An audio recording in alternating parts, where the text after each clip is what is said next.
2023. And the first order of business would be the roll call. Go ahead, Candy. Thank you. Okay, Reeves. Here. Lucky. Present. Foley. Here. Mayeski. Lagaki. Here. Hirsch. Here. Butler. Here. Wozniak Scanlon. Taken. Present. Jensen. He'll be back. Okay. Schumacher. Here. Carabello. Here. We have 10 alders present, and we have Mayeski and Wozniak Scanlon absent and excused. Okay, and she may be joining in. She tried to log in when we're in closed session, so you can keep your eyes open for her. Okay, thank you. I'm here. All right. Thank you so Thank much. you. Yes, thanks. All right. We can tell it's cold out because the room is half empty, but thanks for zooming in. That's the beauty of it. We'll get into our regular order of business. The first item is public comment. We did not have anyone signed up to speak tonight, so we'll move on to the next item, which is communications and presentations. And it looks like the first one is a presentation from Stoughton Utilities. And I'll cue this up for Jill.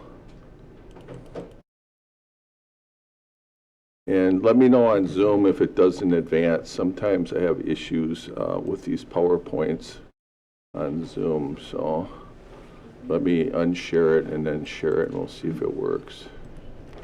Mayor, this is related to an item on the agenda, so I don't know if you prefer for me to present with that item or present in advance. You can present it now as long Okay. as you're up there, Sounds if great. I can find it.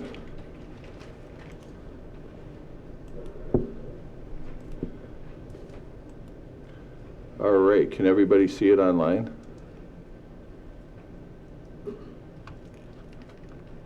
Yes. Okay, great. And if it doesn't advance, let me know. Whenever you're ready, Jill, go ahead. Great, very good. Thank you. Good evening. So just wanted to share with you this evening, there's an agenda item that you'll have to kind of consider later. I do have to say, as I present this is kind of one of the more challenging things that I think I've ever had the opportunity to bring before you.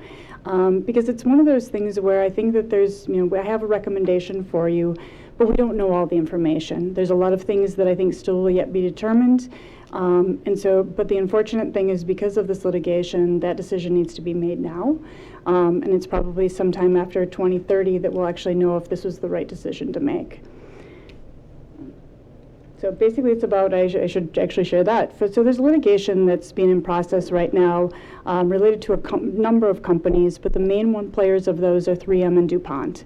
It's for the aqueous film foam product. However, in the description, in the definition ultimately of what that means, it's any PFAS that has ever been produced by these companies. And actually, these companies are still making PFAS chemicals and actually will not discontinue that until 2025. So that's just, they actually were originally developed back in the 1930s, actually by accident. And then there was tremendous use of them.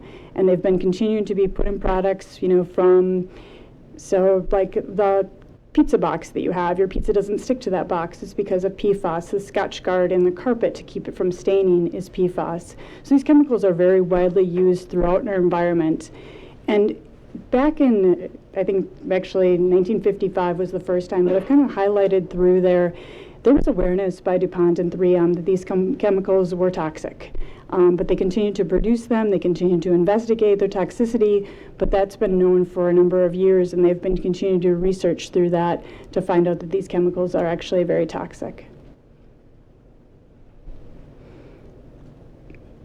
Next slide.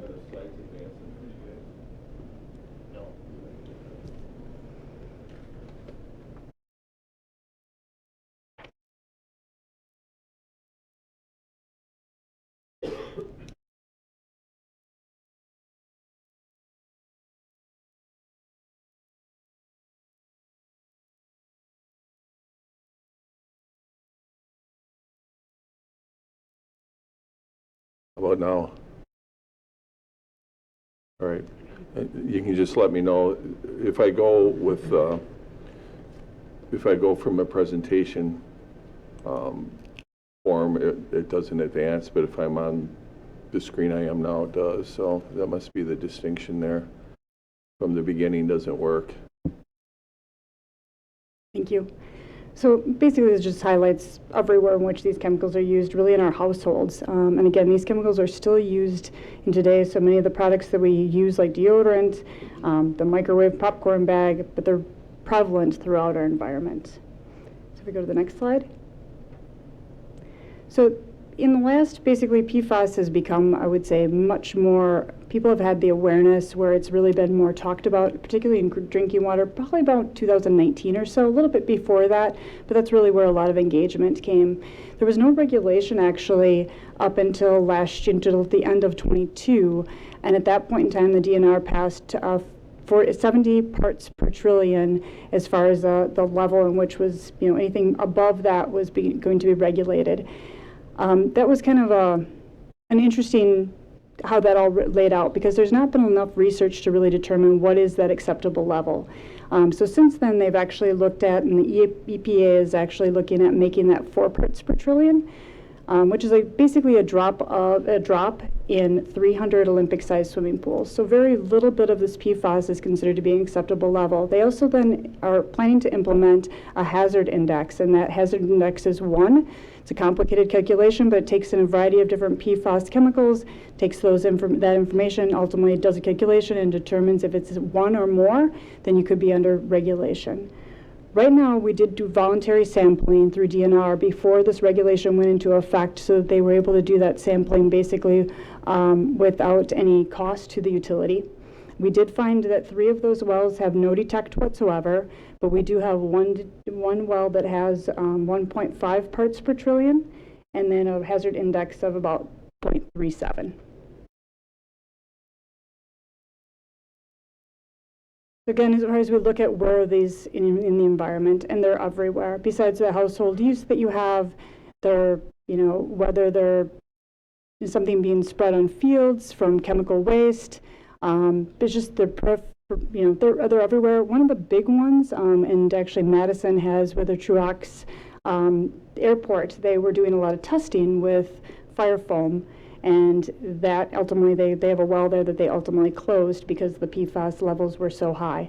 So there's a number of communities that have been dealing with very severe high levels in their environment. The fortunate thing for us is that we don't have any point source. And what I mean by that, we don't have a 3M manufacturer. We don't have anything that we can attribute back that we would have a high level of PFAS. From everything that we can determine, that our PFAS is basically just non-point use, all the use that's actually environmentally occurring, and that is ultimately what's getting into our groundwater.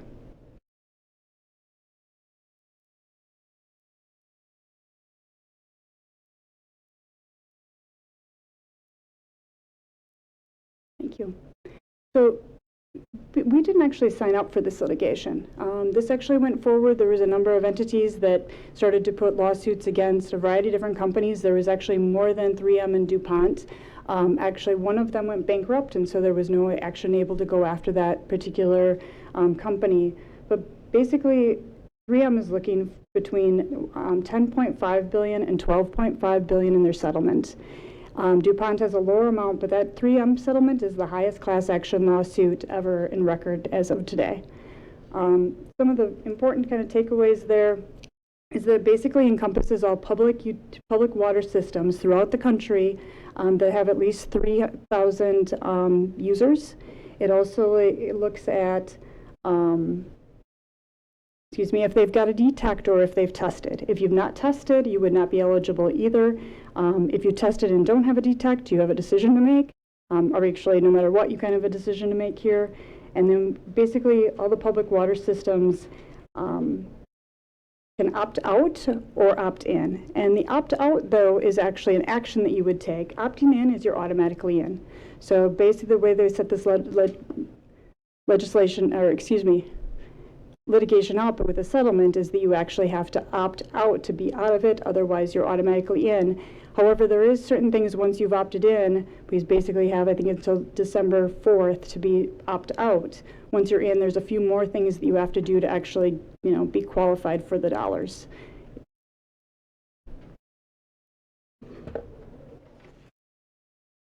So the two options that you have before you is opting in or opting out. Some of the challenges with this is that we don't know what the future brings. We know what we have today, and I think that's what we have to kind of work off as the best information that we have today. Particularly, we don't have a point source, but we do know that we've got PFAS in our water. Only in one well at this point in time, but based on this settlement is that we have until 2030. So as we continue to sample, and if at 2030 we have detects in other wells, if we opt in, if we have detects in other wells, we're eligible for some dollars then for those detects at those wells. So basically with opting in, we take no action, we're automatically in. We have the ability again until 2030 to look at additional sampling that we have, but with doing that, we release all liability for PFAS in groundwater and drinking water for the community. So any opportunity to go after those companies again is gone.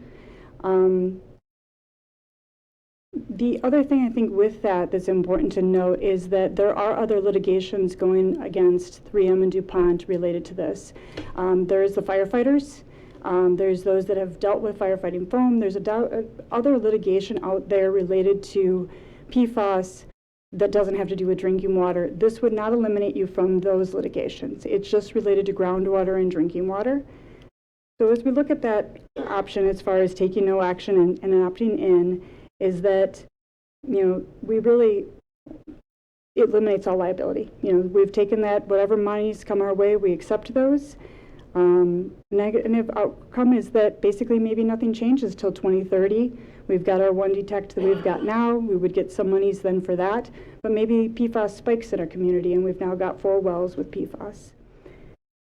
Positive potential outcomes is that there's a treatment solution. Right now, treatment solutions are out there. They're very expensive, but there's still a lot of research being done with that. The other positive potential is that the PFAS levels that we have today are continuing, and they continue on in perpetuity, and they really don't change much. Just basically that environmental threshold, when they stop producing them, they'll kind of start to basically stay about the same. We don't really know.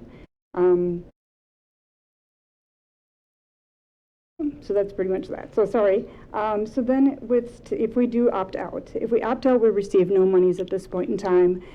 The other thing that I think is to consider if we opt out is that we still have the ability, these companies are still liable in our minds and still have the ability to pursue lawsuits with them. However, we would have to prove, and so we would go through, actually get attorneys and sue, and ultimately look to say we'd have to prove that, yep, our PFAS that we've got in our drinking water is from these producers, from these companies. We don't have any of those in the community. They are, though, the biggest producers of these chemicals, so likely use comes from them. They would be doing that litigation on our own. So not that we wouldn't have the opportunity with anybody else to opt out to create a class action lawsuit at that point in time. We would be starting into that endeavor on our own, and we have to assume that we might still be on our own at that point in time. And we would have to be able to prove that we've got the contaminant. Sorry, I apologize here.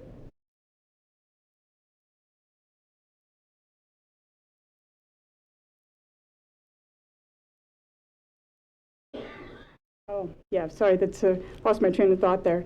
The other big thing is what they've said with this litigation, because there are all these other entities out there to be litigated against, because wastewater is another big one. I believe that at some point in time we'll be in the same situation with wastewater, that we would come last. So if we opted out, after they listened to all of those other litigations for those other issues related to PFAS, then those that opted out of the drinking water action would then be picked back up, is from everything that we've been told as far as how that hierarchy would work.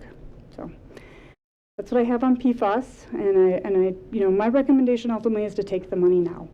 And I don't know that that's the best thing to do, but I think that at least it's known that we would get some dollars. We suspect that those can be anywhere between $180,000 to $250,000. It seems like a lot of money, but it's really not. And when you look at least as of today's technology, to be able to remediate for this PFAS, to actually get it out of our drinking water, it's millions of dollars to be able to do that. But the way I see it is that this money would be set aside ultimately for the future. So if at some point we need to treat for PFAS, we would have those dollars, invest them wisely, and at least that would be seed money for, the necessary treatment that we would have. Thank you. All right, we could take questions now, or we can do it when we get to the agenda item. Doesn't really matter to me. You want time to think about? Okay, we'll do that. So we'll keep moving on in the agenda. Next item is tax incremental financing request from Stoughton Trailers. Go ahead, Matt. Before we do that, Yep. is that the only reason Jill needs?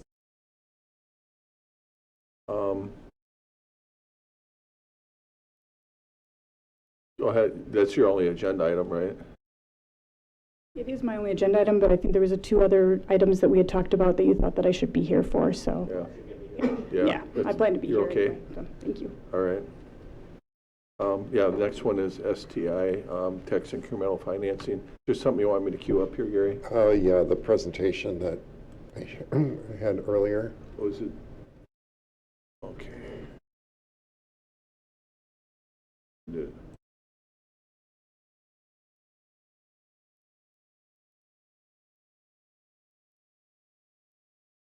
This one here? That's it. Okay, let me share the screen for those online.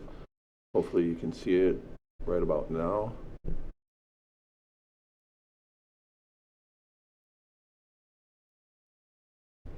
Okay.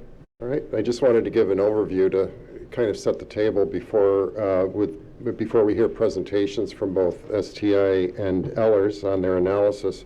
As you recall, back in June, we received a TIF request from Stoughton Trailers for their development on the north side between around County Highway B and Highway 51. Tonight we'll hear a presentation in open session from Stoughton Trailers about their TIF request. Later in the agenda, it provides an opportunity to hear a presentation by Ellers of their analysis, and to the council to discuss the applicant's request in closed session. The intent is not to make any decisions or take actions tonight, but to come back at the next council meeting for further discussion and possibly action at that point. Just to provide an overview, this map shows the north side of Stoughton. There are 3 TIF districts on the north side. TID number 9 is the 51 West development, is shown in that pink blob, kind of on the left side, the bottom left of the screen. The gold area above that is the area that is under discussion for an STI TIF district. This will probably be number 11. We're working on downtown TID, that'll be number 10. And then the other TIF district, TID number 6, is off on the east side, on the right part of the screen, and that's where Emmy Roth is constructing their headquarters, and Marquis Solar Frameworks is out there, as well as other businesses. So we're kind of capturing some of the growth that's going on the north side of Stoughton with these TIF districts. Just zooming in, the proposal for the Stoughton Trailers TIF is for 3 phases. The 3 phases are shown here in the different colors. The purple is the core and is phase 1 and includes Stoughton Trailers headquarters building, as well as a significant number of stormwater facilities, some of the initial streets to go in order to construct the headquarters facility, and then some potentially residential development just to the south of those streets for phase 1.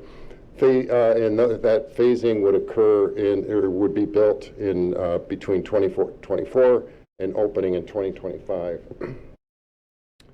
Phase 2 is the area around that and is intended to be a mixed-use development with a combination of single-family residential, multifamily residential, and commercial development. And the TIF investment in this would encompass street, sewer, water, a lift station, and some Highway 51 improvements, which we'll get into in some detail. Those improvements on this map are shown between County Highway B and Roby Road. So it actually extends south beyond the Stoughton trailer development and goes past TID number 9. So we'll have a discussion about how some of those costs get allocated, because clearly the infrastructure serves more than just this development. And so we'll need to talk about how costs get allocated between not only these two TIF districts, but this east side of the road and the west side of the road. And then finally, phase 3 is what's on the west side. That's out in the future.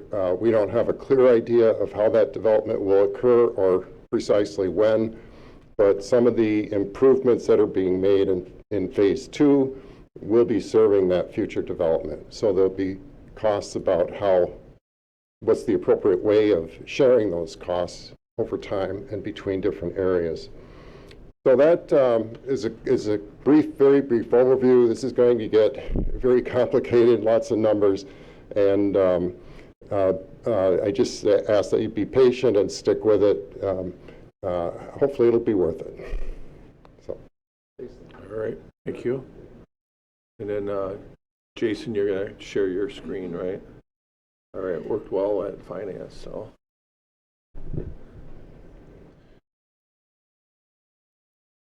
So for those online, Jason Valeris from MSA is just going to queue up his part of the presentation on behalf of Stoughton Trailers.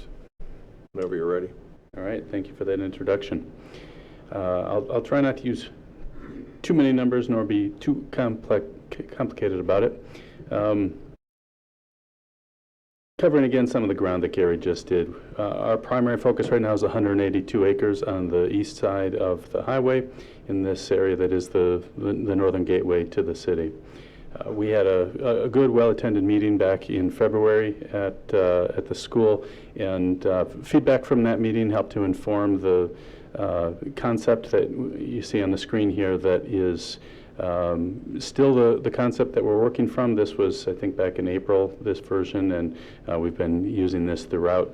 You'll see some variation a little bit, for example, in the size of the headquarters site as some of the other images come up, but by and large, this reflects continues to reflect our thinking about the development of this 182 acres. Things that have happened over the course of this year, these lands, both east and west side of the highway, have been brought into the urban service area. So this is the area that was approved for the extension of services. In that process, we did create a land use concept for the west side. This was for purpose of the urban service area extension to project sewer flows. It isn't reflecting a current proposal, neither the land that STI owns on the south side or that others own to the north has been proposed for specific development, but it's a concept that's workable. The land, the 182 acres has been sort of reorganized this year. It has been divided to accommodate phase 1, where the focus is the headquarters site. So lot 1 here is the intended, is the headquarters site. As planned, outlot 1 around it, which is kind of that shape that you saw in Gary's image, reflects the area that we need to use to establish stormwater ponds that are going to serve both the headquarters and some of the other development that is part of lot 1, but ultimately will be serving some areas beyond 2. It just didn't make sense to half build these ponds. If we're going to do them, we should do them for their end state. Lot 2 is sort of a leftover for right now, created by the extension of Greenbrier Drive and Kingsland Road, and that needs to be further subdivided to accommodate specific residential parcels as per the current concept. So this is where our focus is right now for phase 1. And we've been working with staff on the engineering plans for phase one. And so what you're seeing here is kind of a cutout of the area that would be disturbed in 2024 for the construction of those roads, of those ponds, and the headquarters site.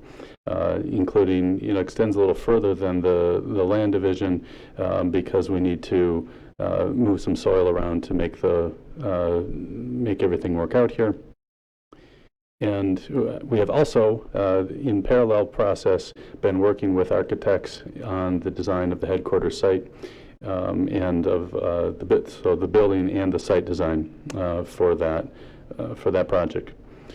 The first thing that would happen once we are ready to move ahead, start moving dirt, one of those first things is an access road into the site. This has been sort of a question, how are we going to do this? How are we going to both build a headquarters site and also build the infrastructure for phase one that's going to get people to that site? And the answer is that there'll be a temporary road kind of inside the edge of that right away to accommodate those movements while also starting to work on the utilities and the infrastructure, the construction of that street in that right away. The resulting development that would be generating property value and TIF increment would be the headquarters plus a handful of residential sites along Kingsland Road. That's what is servable by gravity based on our current and most likely engineering decisions and conclusions. Again, a process that's been going on in collaboration with the city. That is phase one. And the increment or the development that would occur would be occurring 2025 to 2027.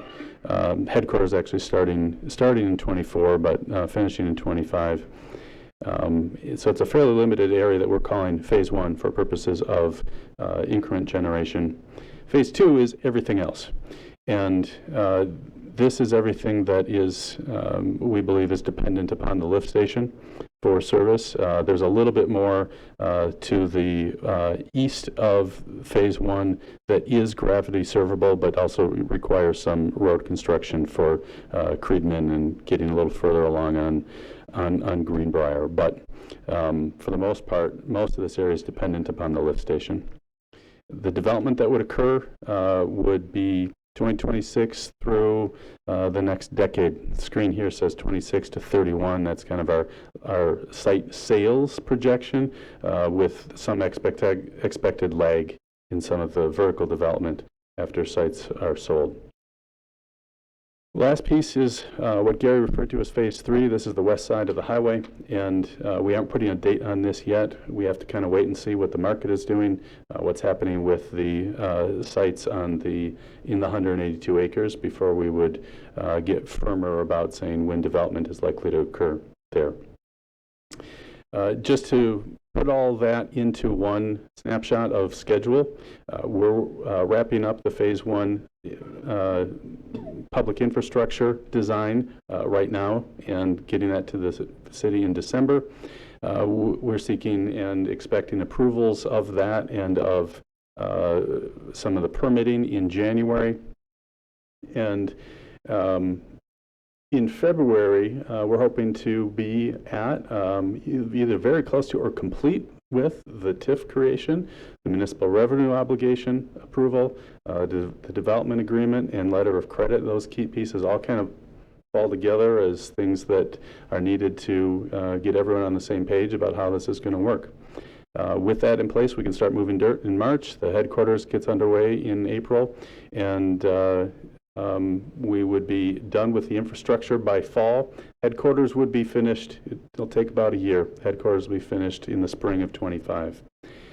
Meanwhile, next year, we have more work to do to get ready for phase two. And also the residential in phase one. So we did that land division. That was really just about the headquarters. If we want to do those home sites in phase one, we need to come forward with a plat for that.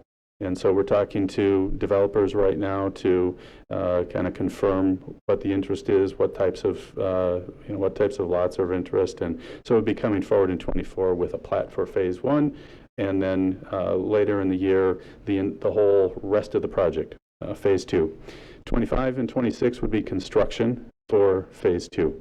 The rest of those streets and pipes and ponds, etc. So just touching on some of the financial issues in play that relate to the request for TID creation and TIF assistance. There are some extraordinary costs with this project. The bottom line is that we're estimating total costs of the entire project of about $33.3 million, balanced against $17.3 million of revenue coming from lot sales. And so there's a pretty substantial gap there. And the reason for that gap, there are several. There are some wetlands, but also a pretty hefty stormwater management obligation related to the need to infiltrate water because of where water goes when it leaves this site. There are some challenges where we need to bring fill in to the site to make the site work for development. And so that comes with a cost of several million. There's that lift station that's needed, and there's a pretty good chunk of the site, about well over 30 acres, intended for a community park, a park that would serve the community and bring people to Stoughton, and that's beyond the minimum required for the residential units on the site. But part of a vision of the site that Stoughton Trailers has been talking about from the beginning for really wanting to see a community amenity here with that park. So that plays into the difference between the costs and the revenue. A TIF district is the thing that could make this possible, that could make the pieces work, that could realize the vision and close the gap.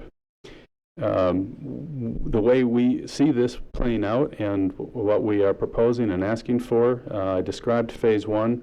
Our assumption that goes into the numbers that I'm using here tonight is that for that small Phase 1, including the headquarters, 100% of what would be generated in increment from Phase 1 would come back into the project to cover the costs of the project. The bottom line of that is that if Phase 1 were to try to stand alone, it doesn't stand alone all that well. It does realize a loss of close to $1 million, which is about a negative rate of return, or about 1%. In contrast to that is Phase 2. So Phase 2 is benefiting from, all right, we got some of the stormwater infrastructure out of the way in Phase 1. We have to go ahead and create that lift station. We get all the other pieces in play, including the park. In that phase, we're looking at an estimate, an expectation, or ask of 90% of the increment. And the way that comes back then, it results for that phase in a return of about 13.6%, but more important is to kind of lay the two phases together and look at the project as a whole and see that we're looking at about a 9.3% return, which is strong enough for Stoughton Trailers to stay at the table and keep working on this, but not especially robust, still enough to continue. A couple of challenges that we want to acknowledge and talk about. One is that we have some investments that the city is seeking and has tentatively signed on a commitment to with the DOT related to the reconstruction of Highway 51. So some improvements in that right-of-way, the biggest item being a bike ped underpass with a cost of $1.16 million, and some other pedestrian or multi-use pathways and streetlights that add to that as well. Our proposal would be that the city is bonding for that and is using that increment that is available from Phase 2, which is about $3.8 million, to cover that cost. I have 3.1, but that's a typo. The second challenge, or alternately an opportunity, is the realization that some of what we're doing here on the east side of the highway is benefiting more than just the east side of the highway. So the bike ped underpass is serving both sides of the highway, obviously. The lift station is serving lands beyond this 182 acres, lands to the west, both the immediate parcels and beyond that based on its sizing, and also some pipe upsizing. Our suggestion is that the city take advantage of the fact that there is other lands benefiting and assign some of those costs, an appropriate share of those costs, to those lands, thereby having more flexibility with how to use the TIF revenue generated by the development on the east side. Staff had suggested that we circle back to talk about what's changed since we opened this conversation with our request for TIF assistance back in June. To just point out some of the changes in what the financials look like on this project. So we had estimated at that time that the project costs were $32.7 million. We're now saying $33.3, not a big change, but various numbers have been changing within that pile. The biggest increase is kind of the general pot of infrastructure, greater cost for fill, greater cost for the lift station than previously anticipated, some material recommendations from the city's engineer, et cetera. We made an adjustment to reflect the actual cost of the land purchase. That came down a little bit.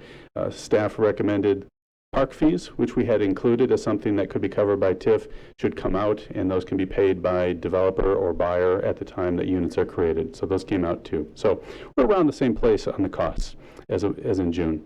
The revenues are down a bit. We have an estimate that what we're going to get in land purchase revenue is lower. The gap then is $16.5 million now, which is 2.5 higher than we were at in June. Relative to that, the value that we're creating, we'd been projecting $139 million. Now we're projecting $148 million. The difference there is entirely in the anticipated value, assessed value of the headquarters. The headquarters project was bigger than the placeholder that we were using back in June, and is more of a $16 million project, as an estimate of what it will be assessed at. All of that generates increment of less than we thought, which is because the mill rate dropped. So in the revaluation, property values came up, mill rate dropped, and that makes it more challenging for us to collect increment because we have a lower mill rate.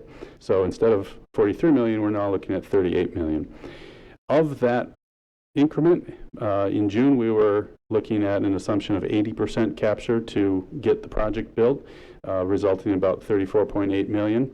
And now we're looking at, between phase 1 and phase 2, an aggregate $91.6 million, with a total estimate of about $35 million. So very close to the same, a slight uptick there, used to cover a larger gap than we thought. So the cover for risk, the margin on the project has shrunk, but as we move forward, we learn more, so we're dealing with it.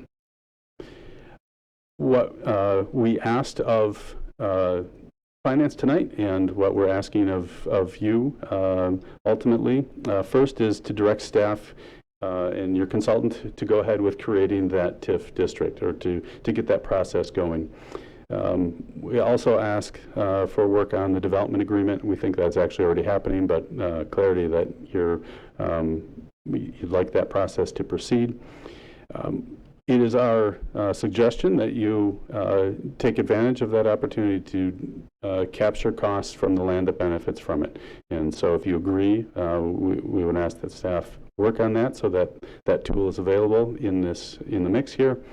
And then finally, sort of in anticipation of and in preparation for the development agreement and the MRO, we're seeking some agreement in a sort of a term sheet format that cuts right to the hardest part, the biggest part, which is how much money are we talking about? What are the terms that are going to be at the core of that agreement? So reiterating, 100% of the phase 1 increment and 90% of the phase 2 increment is what we have built our analysis around and what we're asking for.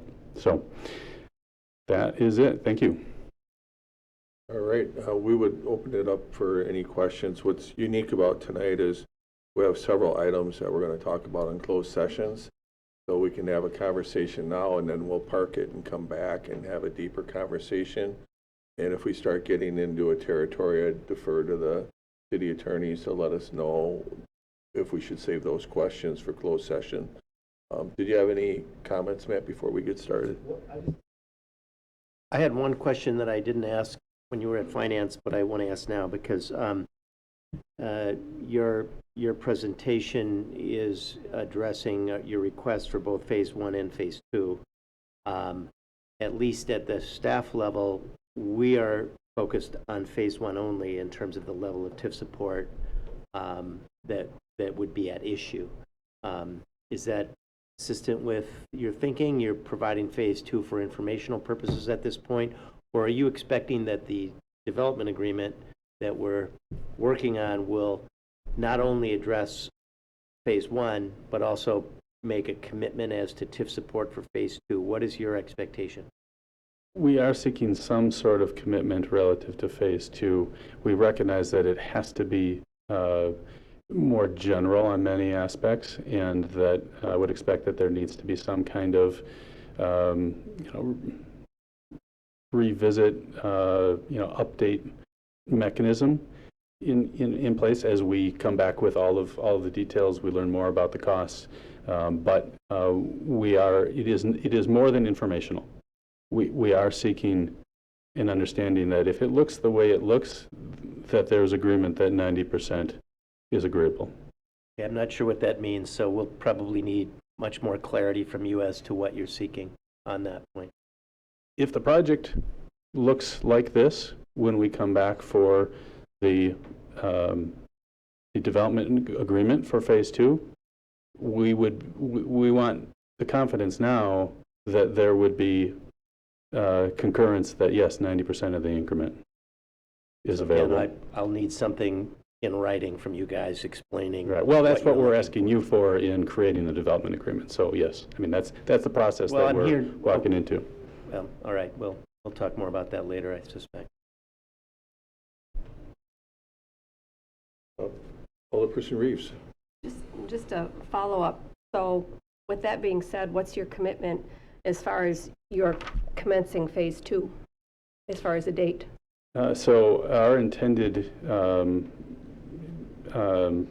timing on that is to bring forward the entitlements, meaning the land use and land division applications in 2024, and concurrent with that to begin work on the engineering so that construction can happen in 25.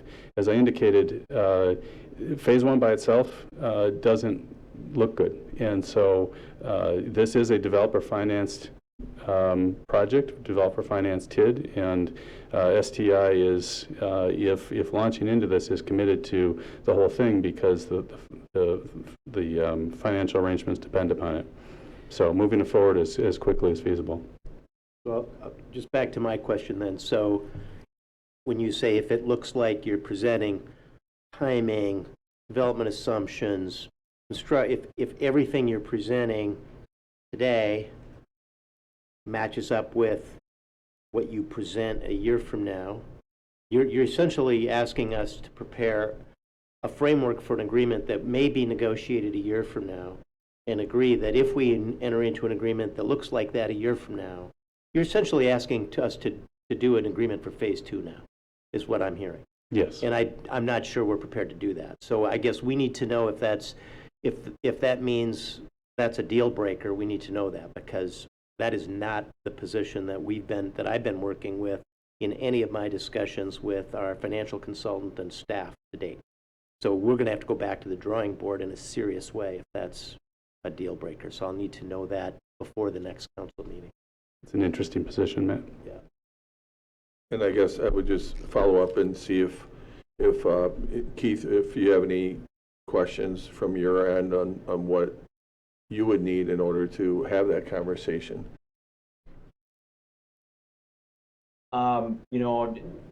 Jason and MSA and STI have provided the cost for phase 2.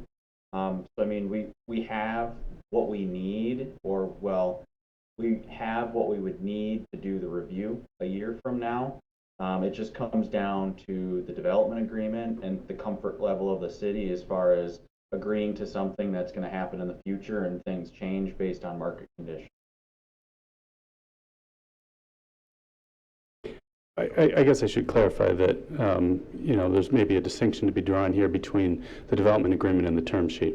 What we asked for, and what I think everyone who was here at the staff level meeting, within the past month would agree, is that we're looking for a term sheet that specifically addresses the 100% and 90%. Well, I mean, the issue with that is with public infrastructure costs that have to happen to Highway 51, those have to happen in 2026, and you're essentially telling us that that has to be in a term sheet versus a development agreement. And I think from the city's position, they'd want something more confident in writing with how those costs are going to be paid for now, because those are going to be happening. And I think we'd be amenable to including those in the term sheet. Well, so when you use the term sheet, are you suggesting you'd like to see a description of terms that's not binding that would address what may be made available with respect to phase 2? Or are you asking for, in a contract at this point, a commitment from the city with respect to phase 2 TIF funding? That's what I'm trying to get my hands around. And I think that's probably a topic that's open to further discussion about the extent to which it is binding or advisory. We're looking for the confidence to say, if this looks like a year from now, it looks like now, or 9 months ago when we're coming back and we're trying to get to phase 2, that we've dove in and we've done all the work for phase 1, including this infrastructure that ultimately is serving phase 2, with the confidence that, yes, 90% is reasonably to be expected in that development agreement that we're going to get to for phase 2, based on the assumptions and what we know right now. So the concern is that next year, if we had a conversation, we weren't willing to do the 90%, that would cause a problem for STI. Correct. I think what we're going to have to do is, we're going to have some conversation in closed session with the council. Finance Committee is asked for us to revisit this again at its next meeting because it's a lot of information. The Finance Committee has not yet made any decisions as to what it's going to recommend. And I guess we'll have to have some discussion at the staff level between now and our next meeting to try and understand what that might look like. Because that's the agreement that I have sketched out is phase 1 only. But that's a development agreement, not a term sheet. I know, but you are telling me that you want something that you can rely on that's more than just informational, that you want a commitment. I'm understanding that to mean a contract of something binding. If you want something non-binding, that's easy. I can do that. If you want something more than that's binding, that's a harder thing. I don't know if I'm not getting a clear answer, Jason, is what I'm saying. I'm hearing you want binding. Well, when you say that's easy, non-binding is easy. In what form from the council? In the form of something from the council that says we're not bound by this, but maybe. It sounds like that would be more like an MOU. No, it would be very clear, explicit, that it's not binding on anybody. I mean, yes, maybe if you come back a year from now and present something that looks like this, we might be willing to do that. As we sit here tonight, we think that might be a good idea, but we're not bound by that. That's easy. If you want more than that, that's harder. So I guess I need to know what you're looking for. Yep, so offline discussion is needed. Okay. All right. Council members, did you have any questions? I just had one. Can you go back to the map where you showed the west side? Because, part of the conversation that I anticipate we'll have will involve the underpass. And I just wanted you to really, I think it follows the trail and the green line there. Is that where it comes out? It does pretty closely. My understanding of the current DOT design plans is that the underpass itself is further south than this, closer to the current residential lot at the corner, south of there. And the pathway from that goes then north and back south again if you are headed south along the highway. So, we'll be reviewing whether this makes sense for where the paths to the east and west would occur within these lands. But the underpass itself, a little further south than these green lines would suggest. So it's north of the property that's outside of the city limits, but it's on the STI property. Correct. Okay. It's adjacent to the STI property. Okay, thank you for that. Any questions from alders? Anybody online have any questions? Can't really see you all right now, so I don't know if you have your hand up.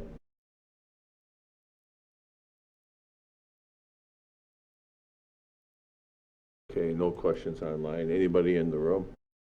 And so we'll like I said, we'll park this, and then we'll have further discussion at finance, and then coming out of that, you'll be hearing from us. And Yeah, we'll probably sounds great. schedule a meeting here and get some clarification, and hopefully we get some direction later on tonight.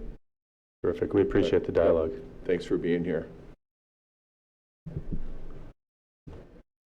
All right, the next item is 211 South Water Street, and what would we like to do on this one?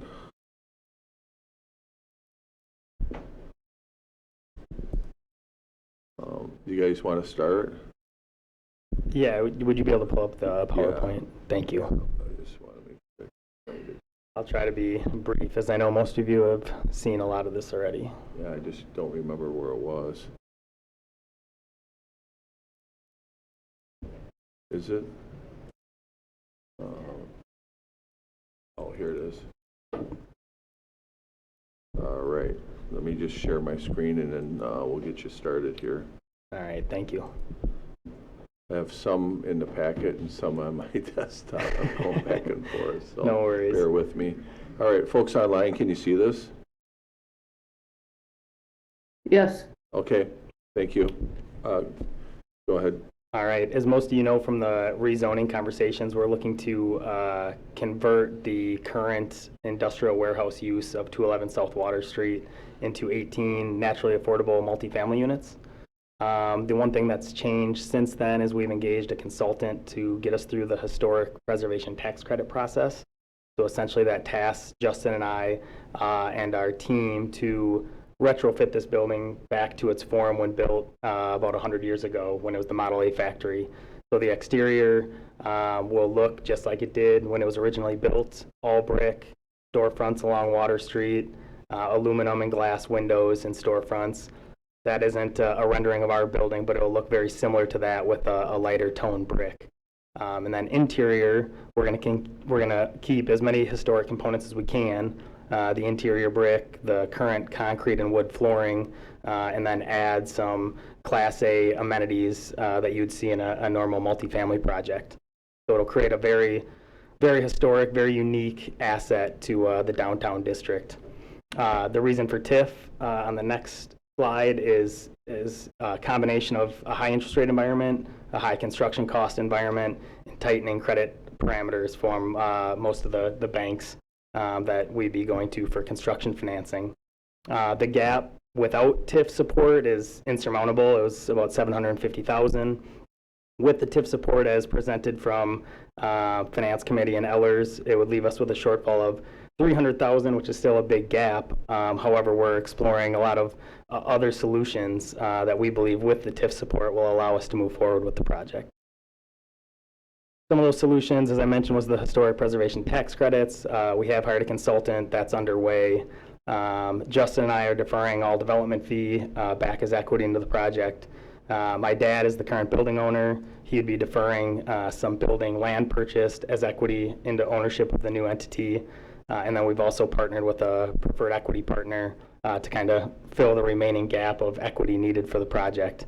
We're also out to about 6 or 7 banks on the construction loan to ensure that we get the best in market loan terms, as that also is a big chunk of the capital stack. And then we're exploring energy grants as well to try to incrementally fund that gap. Creative solutions that we're using on the building to save on costs is, again, we're keeping as many components of the existing structure as possible, including the exterior brick shell, the concrete, wood, and tile flooring interior, the exposed ceilings and interior walls, and then we're reusing the existing window and door openings so we don't have to cut into any of the brick. Working with the local GC and local subcontractors, we're value engineering the project to help reduce construction costs wherever we can. However, we don't want to reduce the quality of the product that we present to the community. These are creative solutions that we've explored, but we're either ineligible for or they didn't end up adding value. We just wanted to include these to show that we really are trying to explore every avenue possible to help close this gap and not solely relying on TIF support. The benefits to the city, one, it would improve an underutilized site, provide naturally affordable housing to a downtown market that we believe has a shortage of it. It increases the tax base based on Eller's projected assessment. It would increase the current assessment by 9 times. The way the TIF request was recommended, it provides 85% of increment back to us as the developers to help fund the project, and 15% of the increment for the 20-year payback period to the city. Thereafter, it's a 27-year TID, so it would be 7 years of 100% increment to the city to help fund future requests. The new TID then not only helps property owners now with requests, but also creates an abundance of tax dollars after the 20-year period. Our park fees would be $85,000, which obviously would go to the city to help with fund new parks. And then based on our analysis from the tenants that would be living downtown, they would bring approximately $150,000 of revenue to the downtown businesses. This is a chart of our current rent matrix that we're proposing the rents, and then below that you'll see the AMI limits. All of our rents for the 1 bedrooms, the 2s, and the 3s all fall below 60% AMI. So that's what I'm referencing when I say naturally affordable housing. This again kind of restates the economic benefits of the project to the city and the community, and then kind of gives you a breakout of how we derive that $150,000 of annual revenue to the downtown businesses. As sustainability came to our attention, that's a big component of what the city's looking for. So we would be bringing in new upgraded utilities. We met with our GC and they recommended using 3 dumpsters during demolition and construction to ensure proper recycling, reuse, and waste removal. The project will feature all high efficiency bathroom fixtures, low flow toilets, high energy mechanical equipment, and lighting. The project will also feature in-unit bike racks. So each unit will come with a bike rack that the tenants can place a bike. It will be built into the wall, pulled in and out to not take up much square footage, but a nice amenity that not a lot of projects are offering. And then again, we're using or reusing as many of the existing components as possible to reduce use of new materials.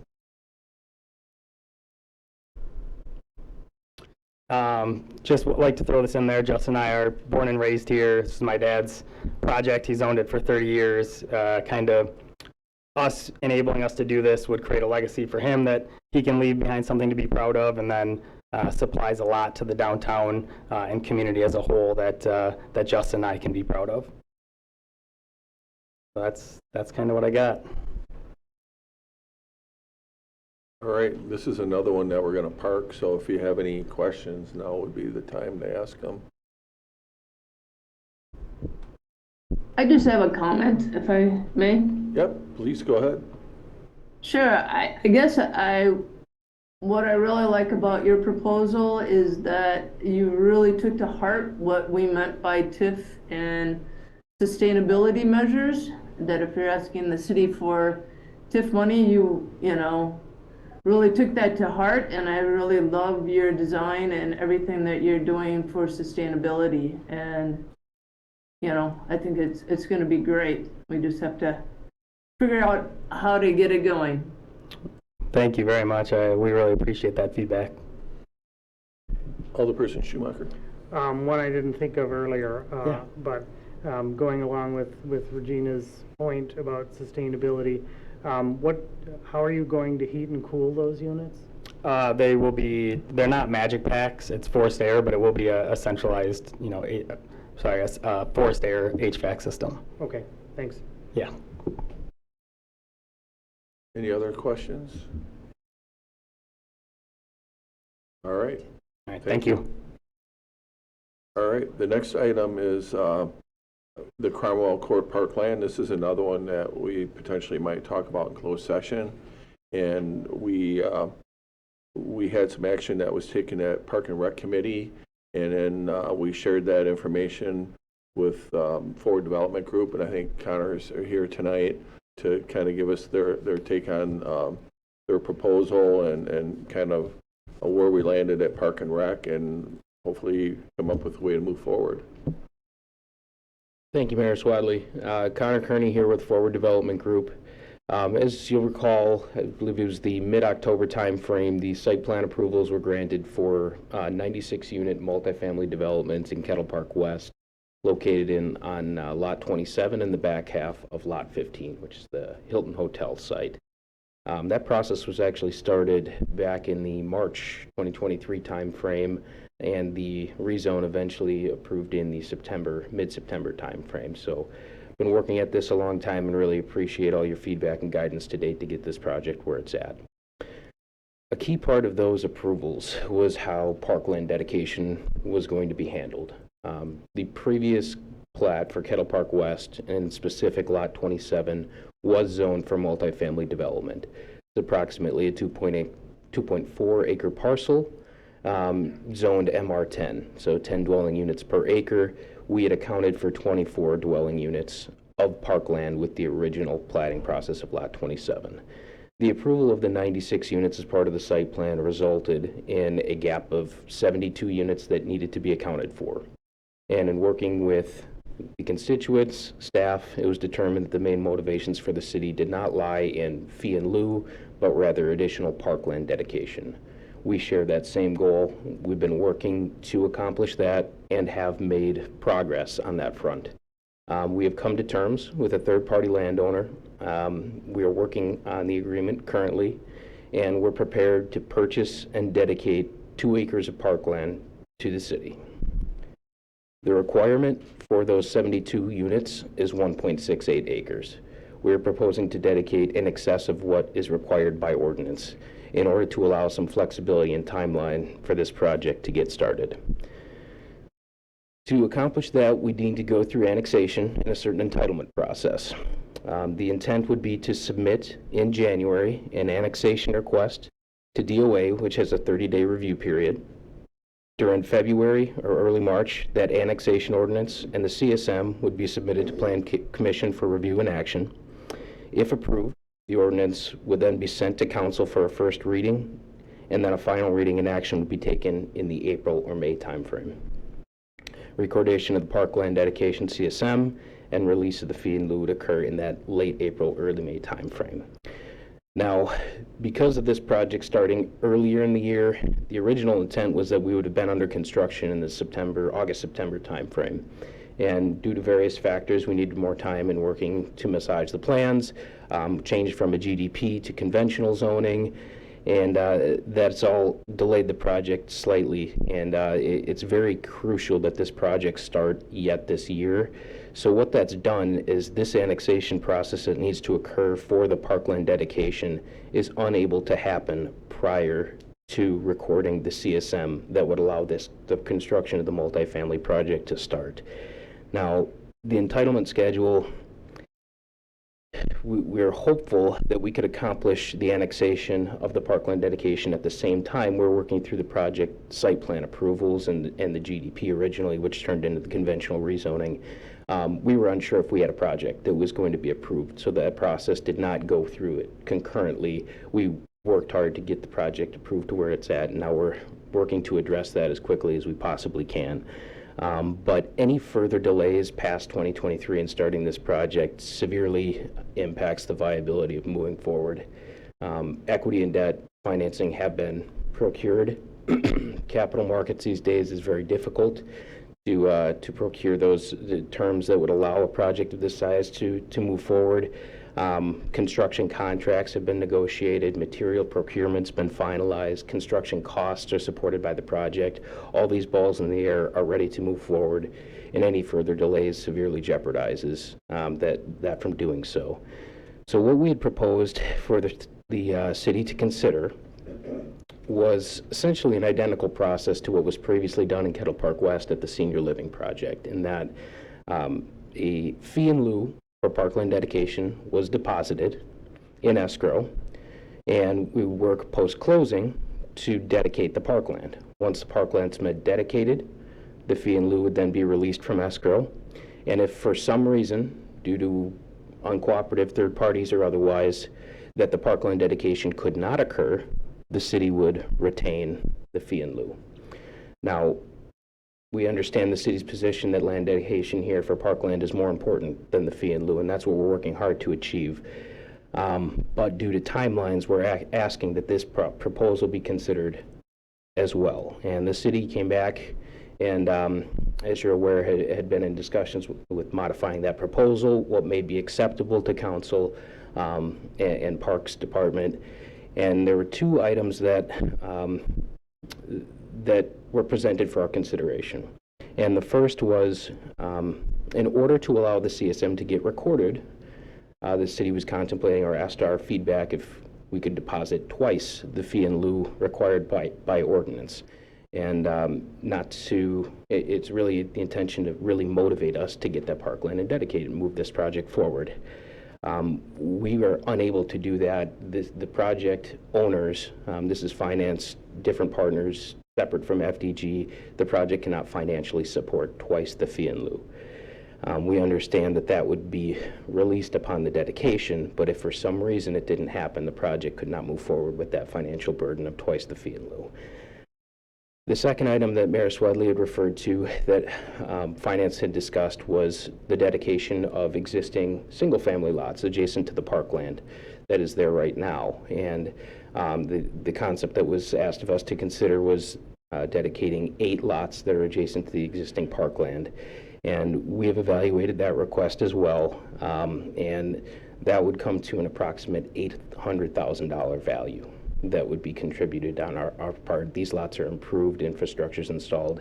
It simply wasn't a viable option to move forward, which is what we're proposing here this evening, is to dedicate more land than is required by ordinance in order to allow us to keep this project on the tracks and start here in 2023. So in closing, we feel that providing dedication to the city above and beyond what is required by ordinance offers the city something they truly want: more parkland, not more fee in lieu.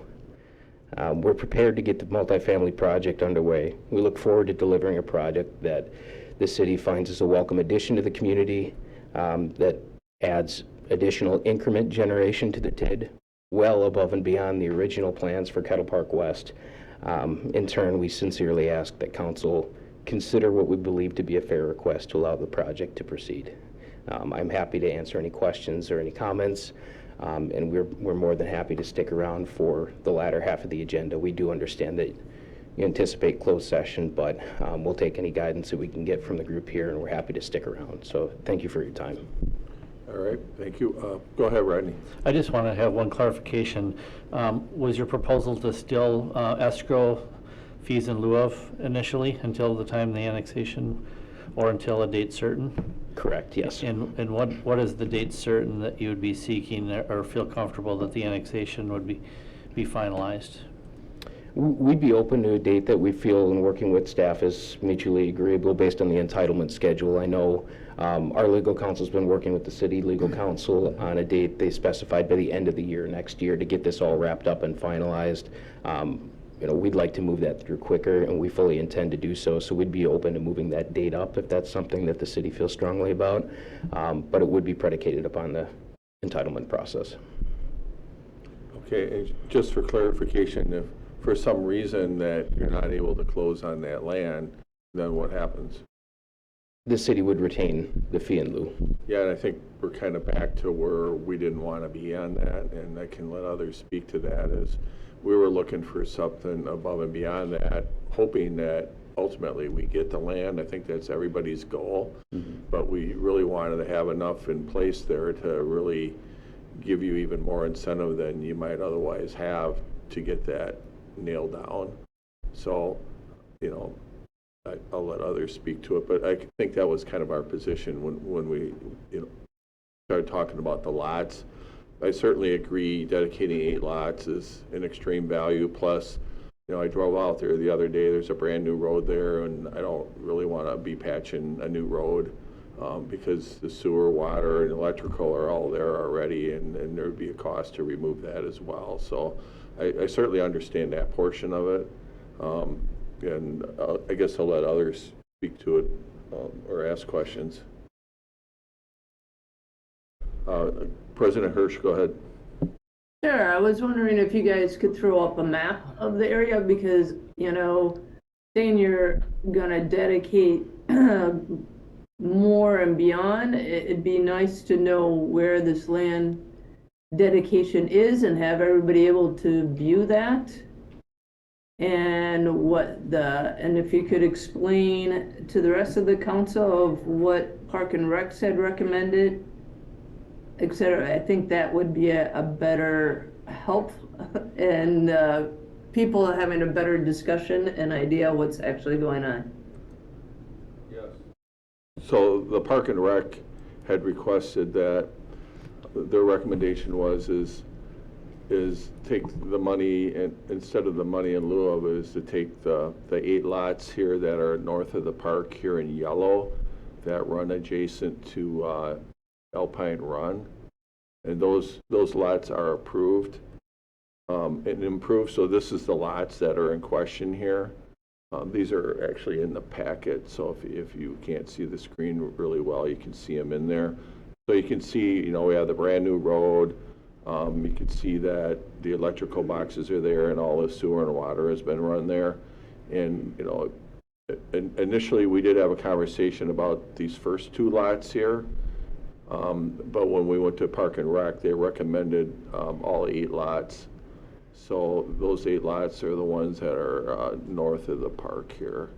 Does that cover it, Regina? Well, and also where was it there? Okay, first the 8 lots.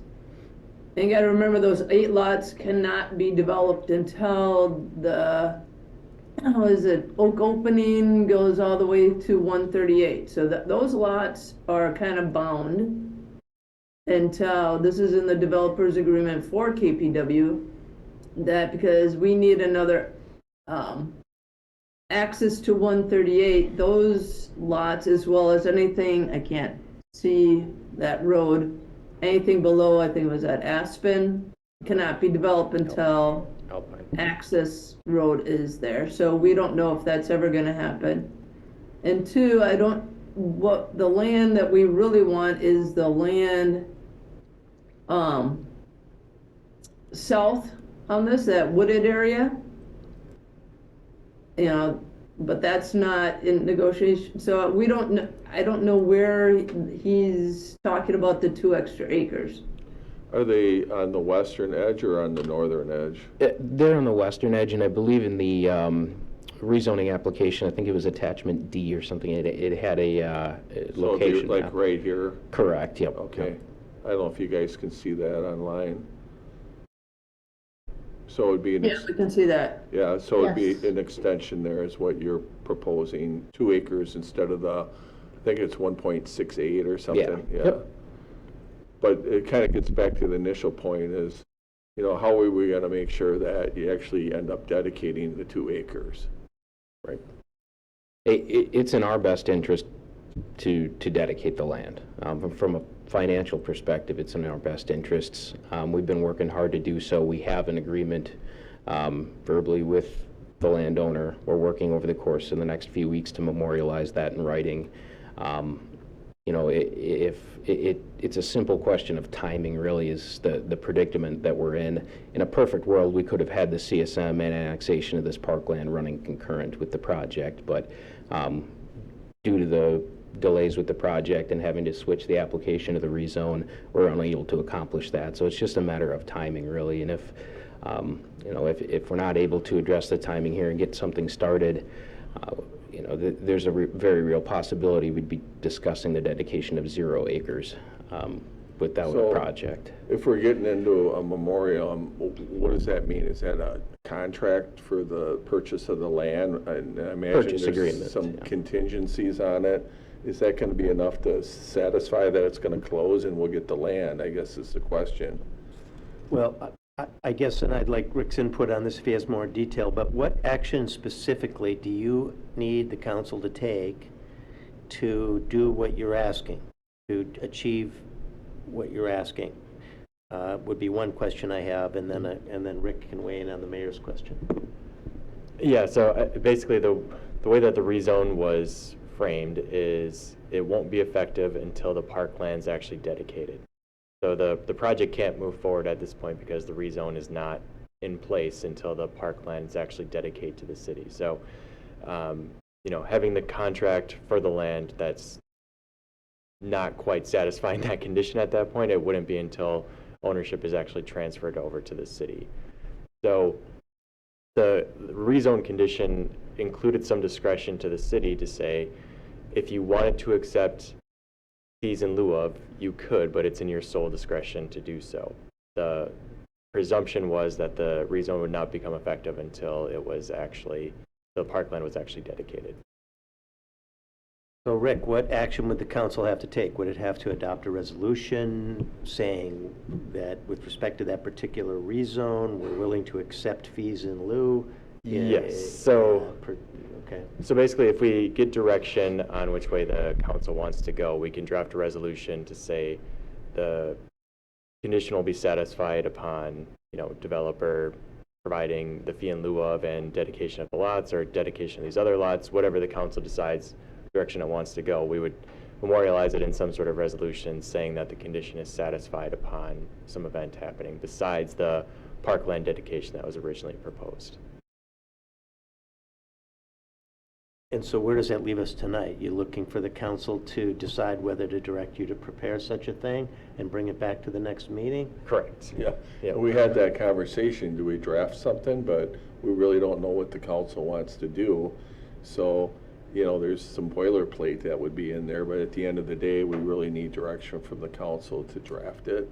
And I don't know if that's something that we're gonna do in open session. It feels like a negotiation, but I don't know, I'll let you guys make that decision.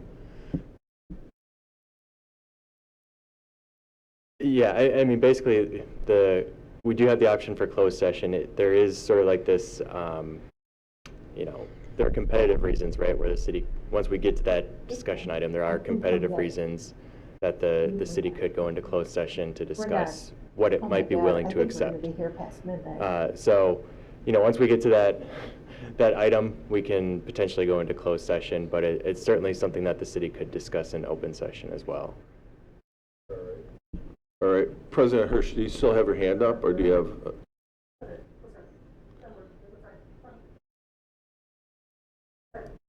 Someone online needs to mute if they're not intending to speak. Oh, yes, I was just gonna say, Jean, yeah, there you go.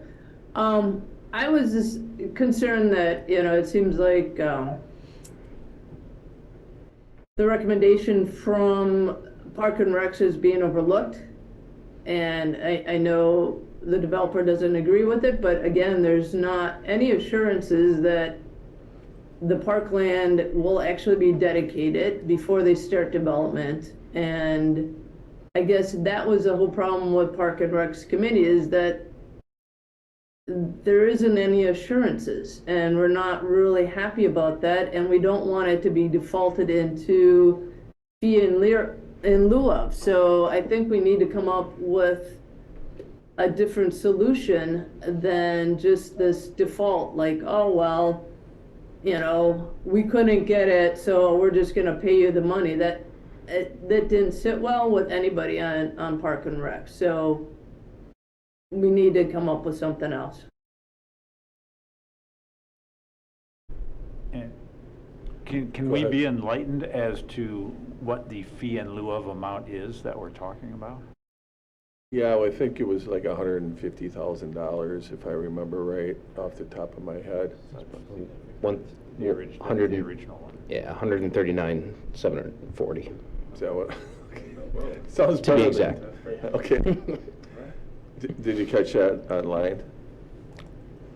So $139,752. Yeah, yeah.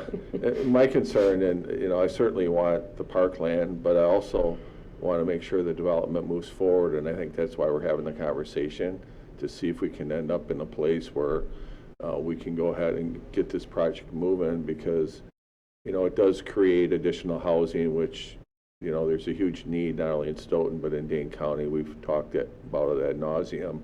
It creates more property tax base, net new construction, helps the increment, as Connor mentioned. So I think there's a lot of positives with this development. But I also agree with President Hirsch. We're looking for some assurances that we will, in fact, get the land at the end of the day. And we'd like to be able to take you on your word, but it may be beyond your control anyway. So I really don't know what else you can throw in to sweeten the deal and put us at ease that you'll have even more incentive than to just give us the money in lieu of if your deal with them falls through.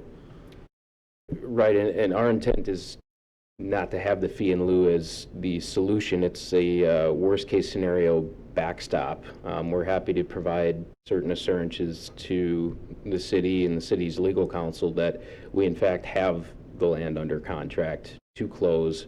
The contingencies, Matt, to get back to one of your questions, the contingencies in the purchase agreement with the landowner would simply be subject to the entitlement process, working with the city and the county through annexation, through dedication, through a CSM.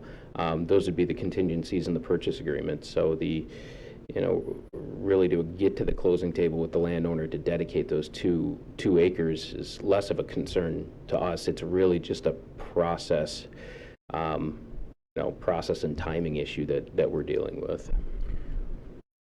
Well, I love negotiating on the fly. Why not assign your purchase agreement to the city, give the city the money to buy the land, make sure we're satisfied that we have an agreement that we know we can close on.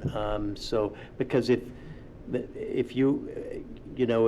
we're not a party to that contract, and then even after you close, you still have to take additional steps to get it dedicated. And so I don't know. I'm gonna let Rick handle that, but. Yeah, I was kind of thinking something similar, Matt, where, if we're able to buy the land and they provide us the funds to purchase the land, potentially that fills that gap if that's the property that the city actually wants. Then we're getting involved in those negotiations, and maybe that slows down the process. Well, then I guess we'd be looking at the purchase agreement and asking, how confident are we that we have the right to close on this land and to buy it and to control that process, and we have the money that we need to buy it. And so then the backstop is not, the fee in lieu, but the backstop is the actual land. And the only impediment to that is if the seller breaches the contract, but we can sue for specific performance. So I don't know. I guess my question is, are you guys purchasing the 2 acres or the full 36? That's where I was going to go with that, and Okay. I also agree that negotiating on the fly is enjoyable, I think. So our agreement's for the entire 36, and our intent is to move forward with that as Kettle Park West Phase 3, call it, or whatever you'd like to call it. Obviously, it's subject to further platting, annexation review, and so on and so forth. But that it's also predicated upon the absorption of the single-family lot sales. But our intent is to move forward with that. Now, that being said, the discussion with that landowner is a 2-part closing. The first closing would be on this 2 acres, such that we could dedicate that and move it to the city quicker. So the short answer to the question is yes, we could bifurcate the agreement. We would be open to assigning that agreement to the city and placing fees in lieu and escrow that would be sufficient to purchase those 2 acres. Work with Rick on that. So I think maybe when we get into closed session, we can kind of talk through whether or not we think that's a feasible route, and if we do, what kind of direction you folks would need in order to to make that deal. Connor, do you think, so is it viable from your standpoint to have a standalone purchase agreement for just the parkland between the city and the property owner? No contingencies, we get the cash, clean, you think that's doable? And then the rest of the land you guys can work through on your own schedule? Yes, so, I mean, we'd still have to work through, are you assuming the city would take the CSM through the municipal process, or we'd still have to? Well, that, we have to work out the details, but I Sure. guess at a high level, the question is it reasonable to think that we could have simply an agreement between the city and the landowner for the land needed for the parks and the money available to buy that land, so that there's high confidence that we're going to get the land? And is that worth discussing? Absolutely. I can't speak on behalf of the landowner, being a third party, obviously, but from their perspective, I would highly doubt that, you know, the source of the funds is going to be the issue, is whether the closing, you know, I don't think they would have an issue with it. That's something we'd have to confirm with them, but yes, that's definitely worth discussing.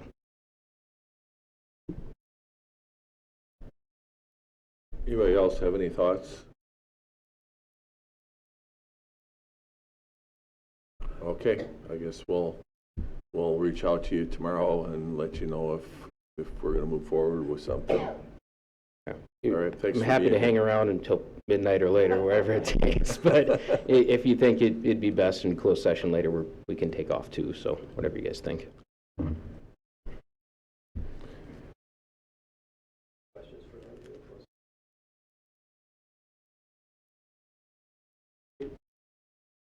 I'm happy to. This is important for us if you really need to.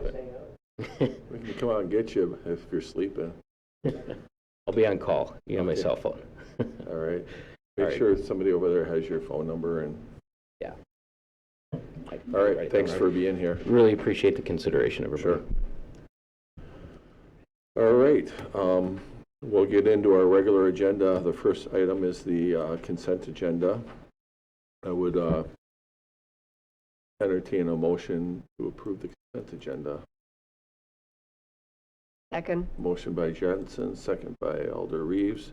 Anything acted on separately from the consent agenda? Hearing none. All in favor say aye. Aye. Aye. Any opposed?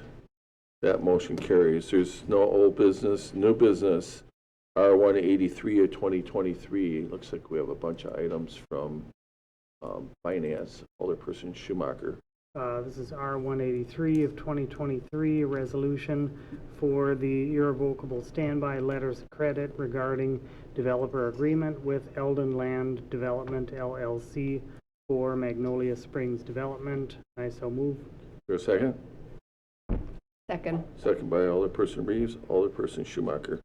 The developer has gathered two different letters of credit to satisfy their assurances on developing that. I'm using development a lot, to develop that development in Magnolia Springs. The one little bit of difference in here is that they are getting that from Bank of New Glarus, which by our policies that we usually will go with one with a little bit better rating on it, but their financials look pretty solid, so we agreed that Bank of New Glarus would have been sufficient for that. If I can clarify, Bank of New Glarus is not rated at all because they're privately held.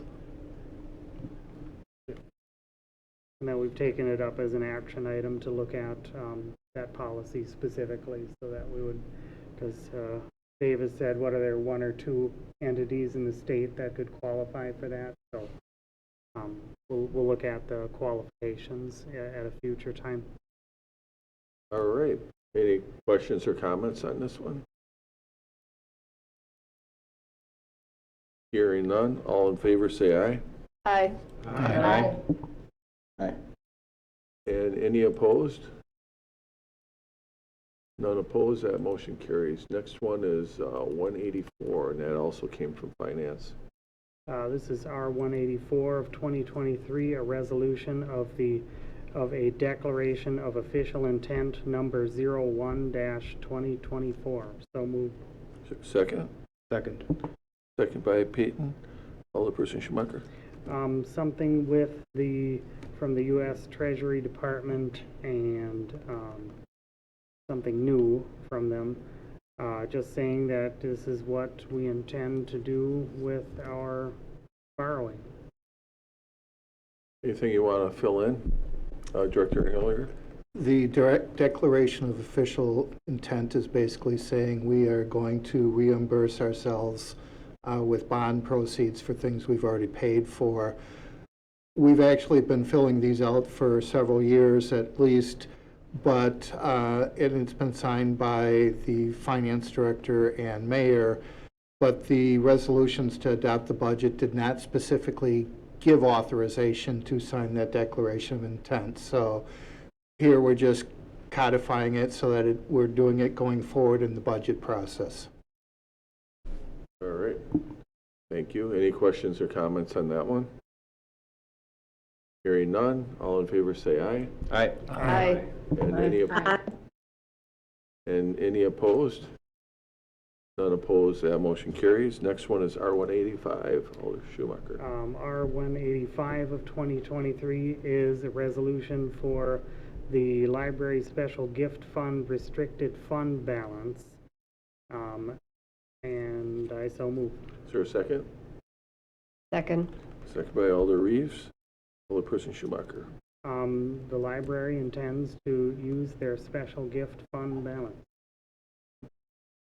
Anything you want to add, Director Ellinger, or I don't, Ramsey's on here, I can't see anybody right now. Yes, Jim is here. Jim, did you want to go first, or did you want me to take it? You can take it, Dave. Okay. Under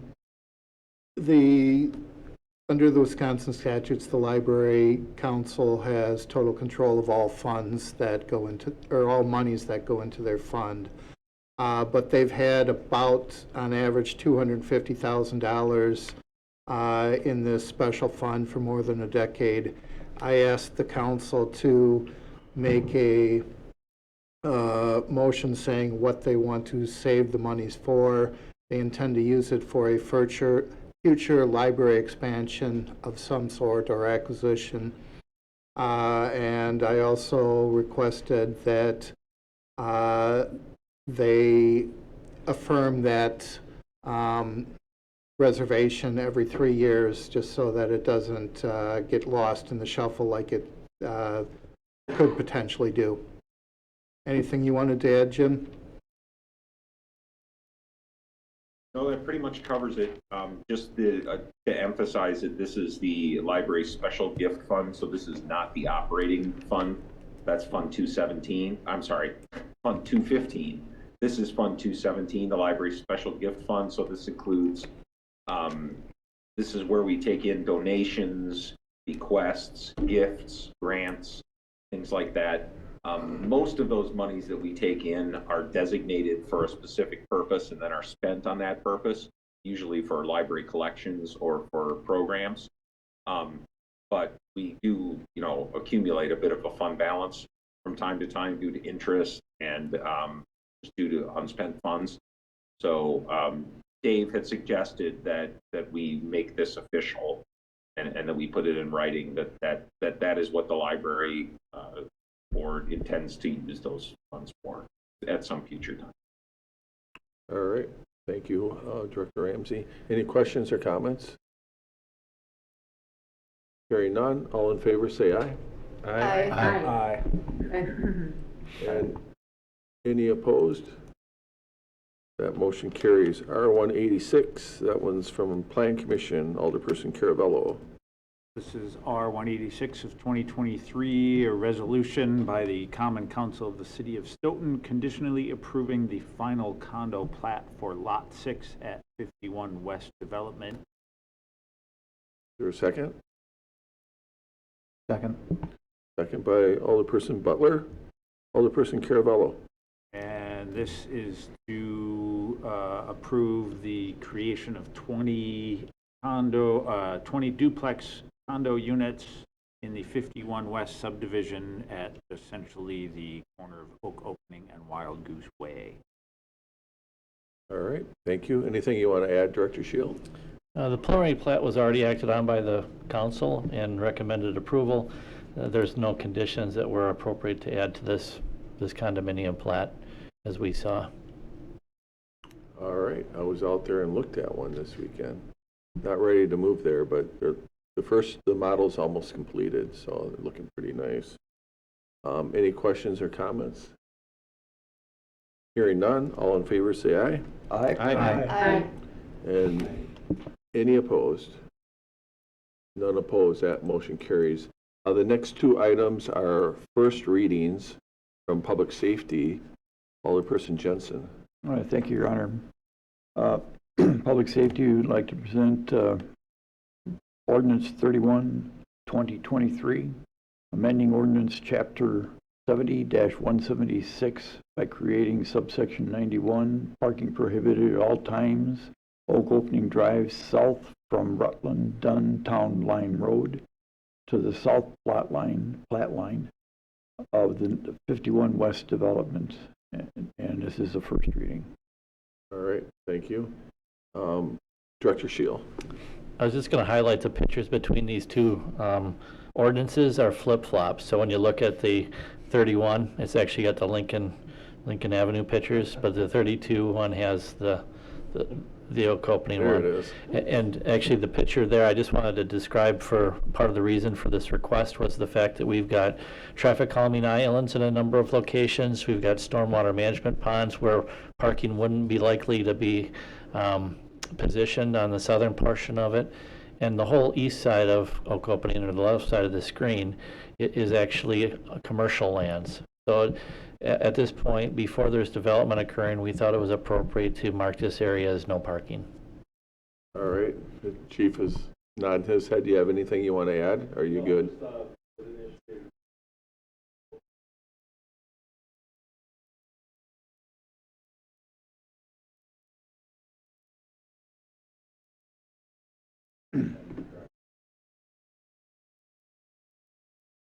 All right, thank you. Any questions or comments from alders? Did the chief say anything? We couldn't hear anything online. Oh, he said he concurred with Director Shield, and they also included Director Abear in that conversation. Okay. All right. Any other questions or comments? Hearing none, all in favor say aye. I'm sorry. It was the first reading. First reading. I'll go to the next one. You're too anxious. I am anxious. I want to get this stuff done. Let me unzoom my screen here now that I'm at the next one. The next one is going to be Ordinance 32, and that was also first reading. I'm just going to look back into it. Thank you, Your Honor. All right. It says Ordinance 32, 2023, amending Ordinance Chapter 70-181, no parking during school hours. West side, Lincoln Avenue between Jackson Street and, let's see, to 800 Lincoln, and no parking signs shall be erected accordingly, and this is the first reading. All right. I'll go back to the other map so we can zoom in on it. So this is up by the high school. Yep, the high school, right. Okay. And where all those people are parking right now is actually illegal. Am I correct, Chief?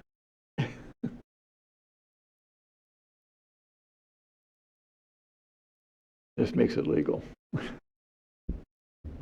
Yes. And that basically this was initiated, there we go, few tries, by a conversation with Madison Orthodontics. They had questions about parking in front of their business on Lincoln, and they had recognized that there's parking across the street, and it led into an investigation. Director Shield and I both looked at the ordinance. It seemed somewhat dated, and as Alder Jensen mentioned, it did outline originally in the ordinance that parking was prohibited on the east side of Lincoln. However, there's only one sign on Lincoln north of Wilson, and there's been parking on the east side for as long as I can remember. So this is kind of just cleaning up the ordinance, and it would allow for about 5 or 6 spots parking on the north side in front of 800, which is where Madison Orthodontics is. So right from there up to the traffic or the pedestrian crossing would allow for parking on the west side. All right, so you're doing two different things here. You're correcting something that in practice isn't really followed, and you're creating additional parking here. Yes. Okay. Does anybody have any questions or comments on this? Okay, I think it'll be back in a couple weeks. If something comes up, you can reach out to us and let us know, and we'll answer your question. All right, next item was the first one that we had the presentation on by Director Weiss involving the PFAS, and we do have a resolution in the packet that came through the Utilities Committee. Alderperson Payton. Yes, so I'll introduce Resolution 187, 2023, authorizing and directing the proper city officials to take no action and remain a member of the settlement classes under Master Docket number 218 MN 2873 RMG of the United States District Court for the District of South Carolina. So moved. Your second.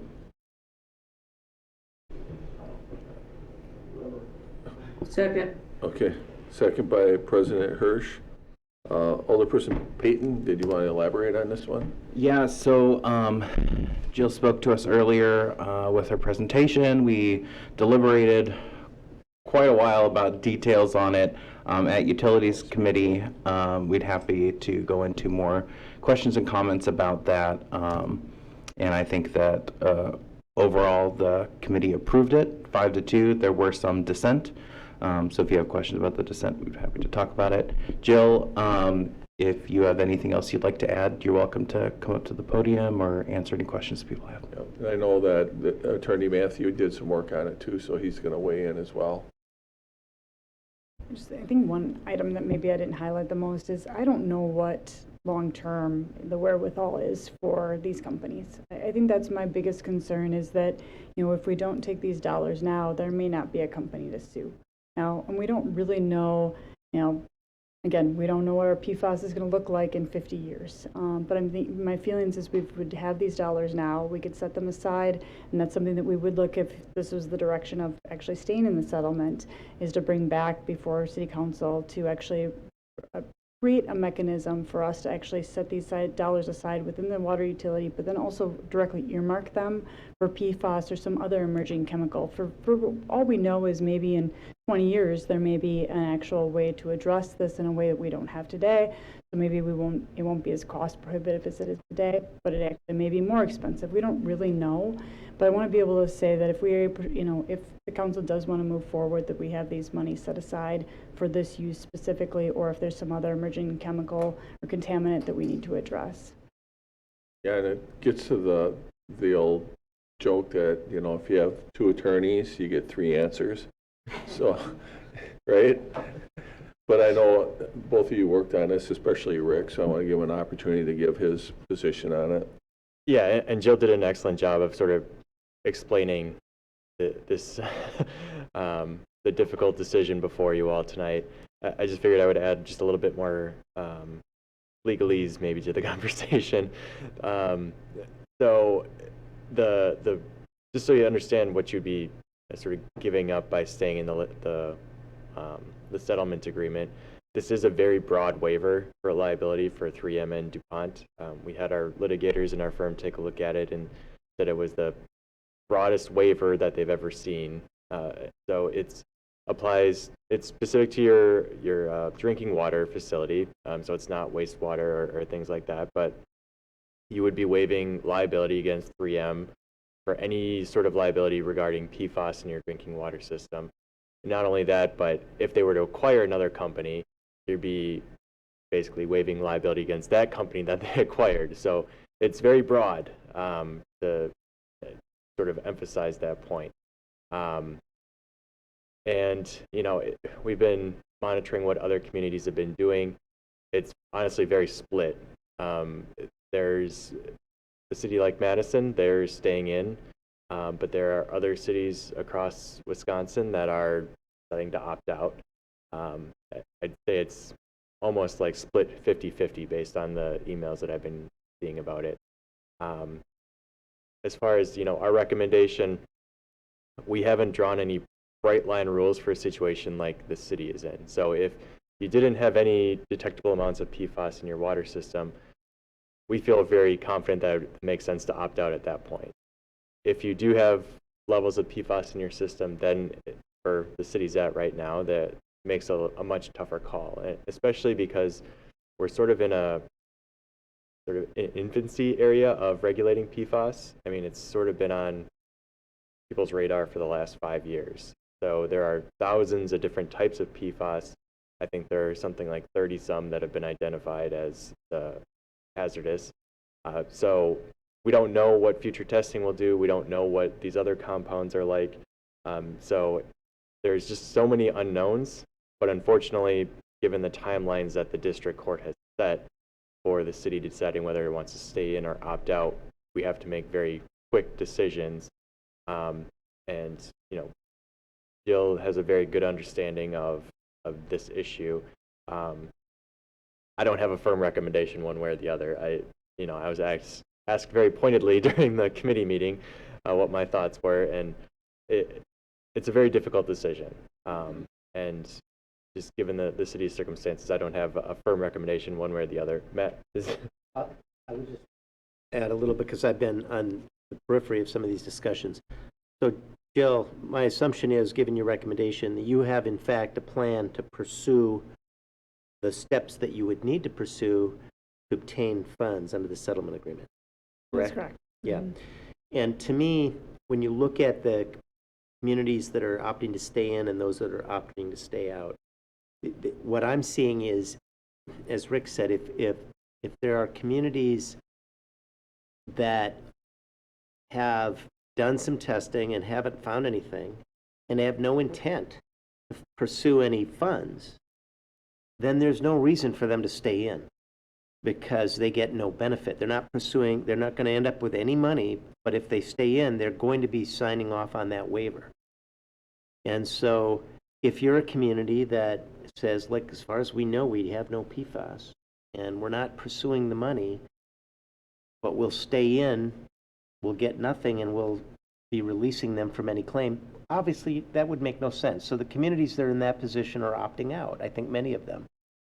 Communities that are looking at this and saying, hey, we've identified PFAS, we see this settlement, we understand there's a process we can go to secure some funds.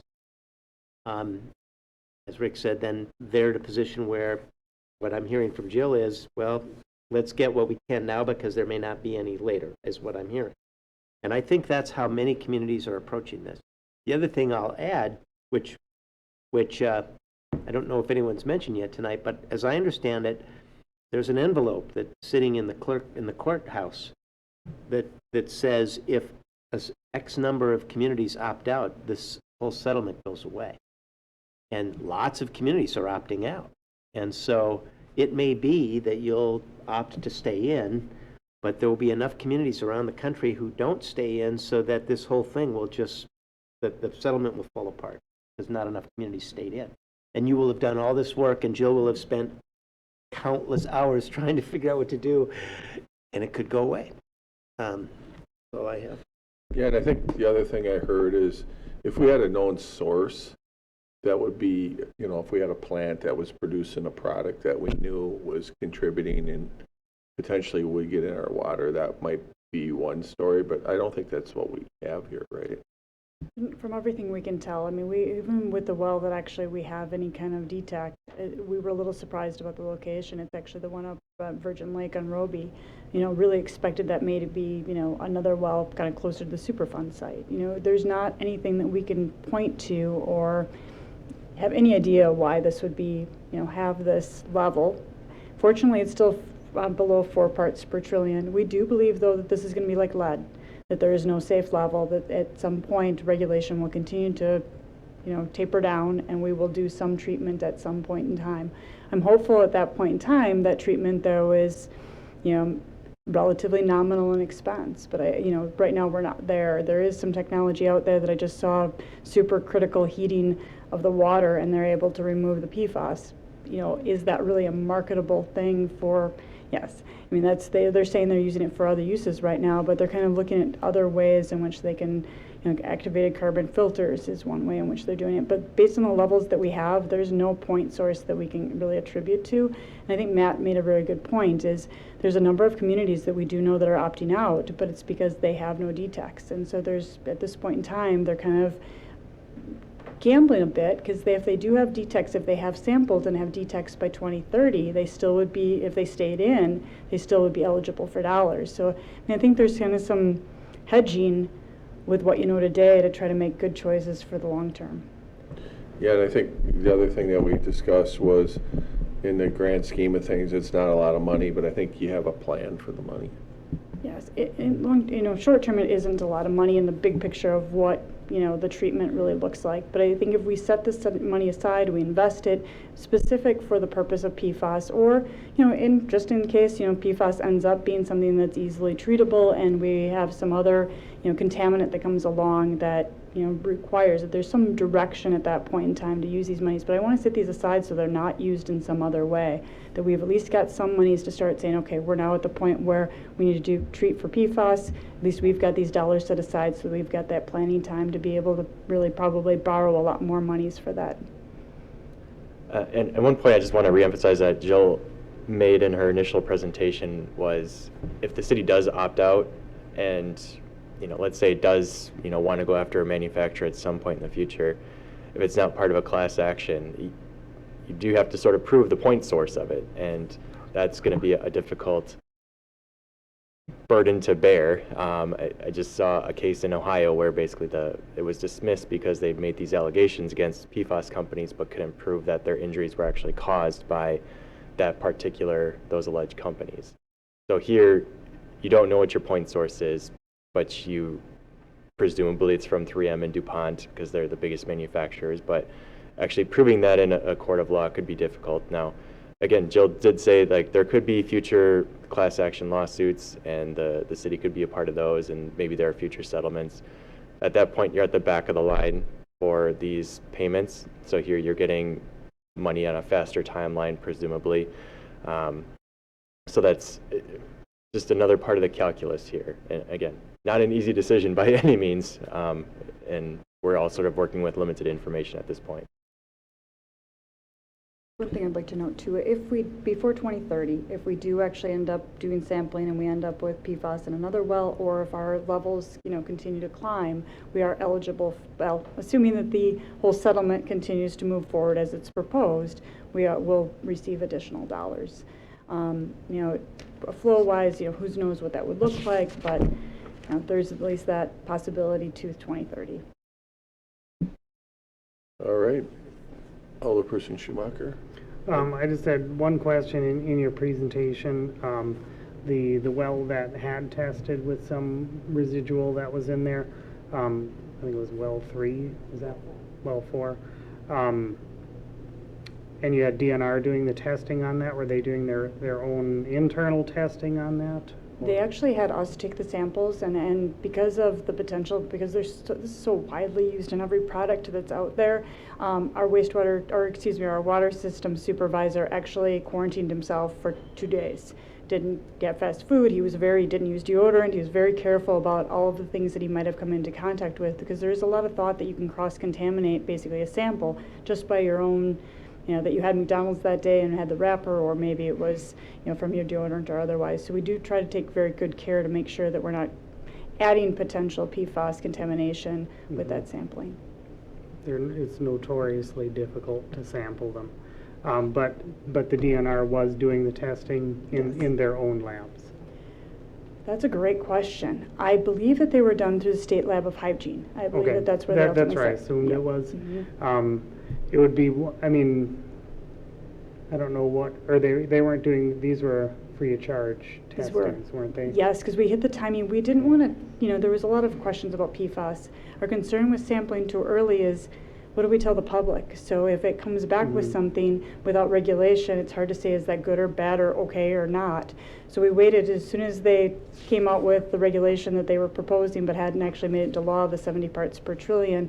We knew of the voluntary program through the DNR, so we jumped on that immediately and was able to get under free funding. Now that it is regulated, that's no longer available and you have to pay for the testing. Okay, I just wonder if it wouldn't be worth it to have a second lab verify the result that you have in there. And yeah, I mean, just a USP method lab for sure to verify them. I appreciate that very much because I from personal experience at a different utility, we had radium testing, and very much where we tested mattered how our results came back. So I appreciate that very much, and we will Right. definitely do that. I can find a lab if you want to. Okay. I think there's a Colorado lab that's well known for handling the testing. Great, we'll definitely do that. I've got an aside question for Rodney if he's. I'm still awake. All right. Around well 4, do we have access to any infiltration map that would go or groundwater flowage? There's some regional maps that would be available, I think, to take a peek at. Sure. There isn't a lot of area No, that would potentially create issues there, so. Right. But- I'm just wondering if there was, was there a fire out there at some point and you've just got it seeping in through some source? Yeah, I'll reflect on something Bob Cardez said years ago, and it's not related to well 4, but he talked about where our water source actually came from for some of the different wells. It's miles to the north of here. So that's not to say there isn't influence nearby, Right. but you have to look quite a ways out to actually get where some of your source problems could be. Right. If you could direct me to the maps Yeah. or something, I'd be happy We'll see to what we look can at find it. for you. All right, Alderperson Butler. And just for clarity, this is a single test, so we don't know a trend line, whether levels are up, down. We've actually Whatever. done 2 tests. Oh, okay. And this is the second, the results I shared was the second test. I do believe that this last one was 1.5. The test we took prior to that, I think, was less than that. It was, I'm going to guess, but I'm saying it's going to say it was 0.7. But it was, concerningly higher. However, the testing is constantly improving. So even from that perspective, we're not really sure. 5 years ago when we did these tests, we had regulated under, it doesn't matter, through federal guidance there. And at that point in time, we were testing in parts per billion. So now we're at parts per trillion. So, that testing even so much is getting improved. And that may even be something that affects as we look at this. As testing changes between now until 2030, as tests improve, we might actually get detects in some of those wells we currently don't have.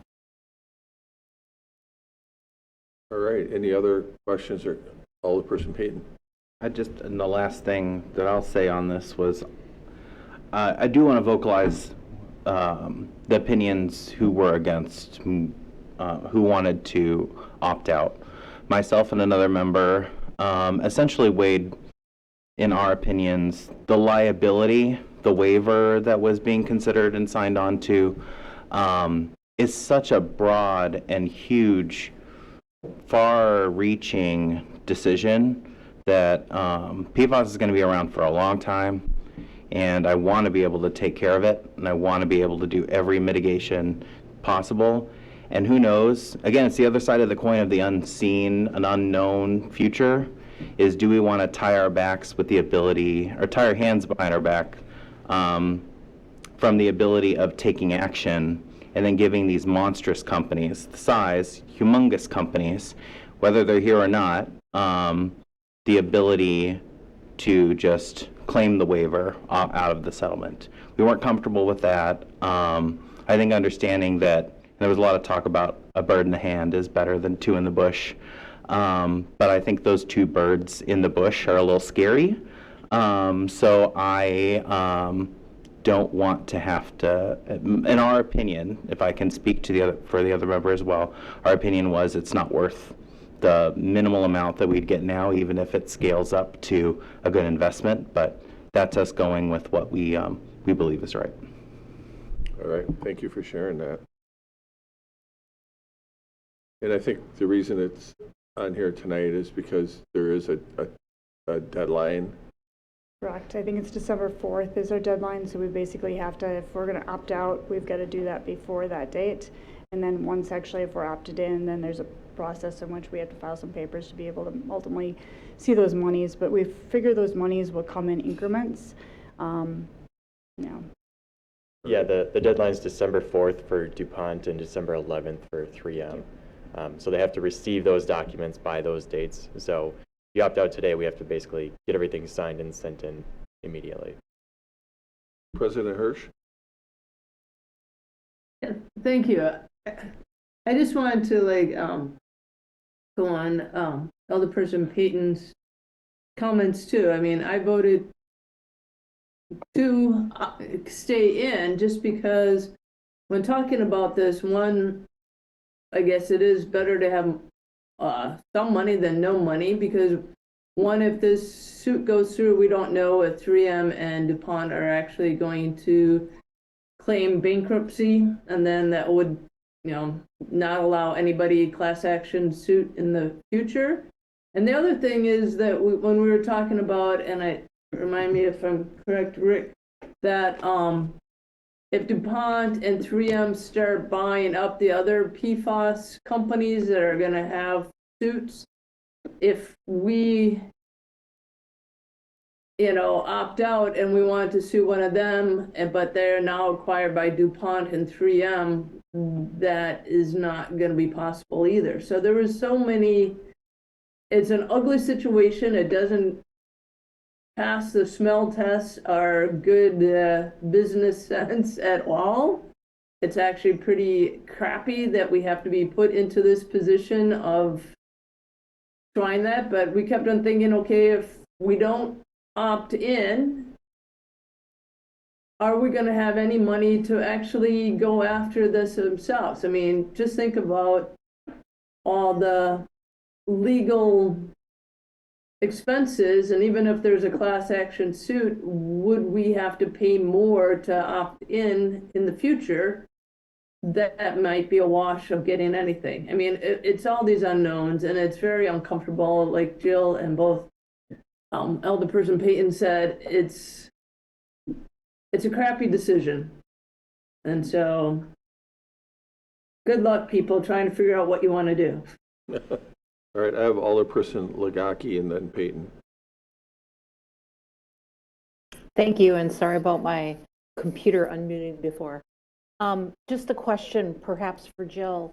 PFAS and the potential health risks are so unknown, and it points to all different types of areas. Could I just get a clarification, and for people that might be listening, this is simply the settlement for municipalities for cleaning up and dealing with remediation of public entities. So if people were to have potential avenues to sue around their own health, that would be a whole different type of lawsuit, ballgame, settlement. This is for public entities and remediation, correct? Correct. And the settlement ultimately is for public drinking water systems of 3,000 people or more that have tested and don't have a detect, or have tested and have a detect. So anybody, and so the city actually, if they were to opt in and stay in the settlement, is that they would basically waive any of their liability for these two companies for groundwater and drinking water.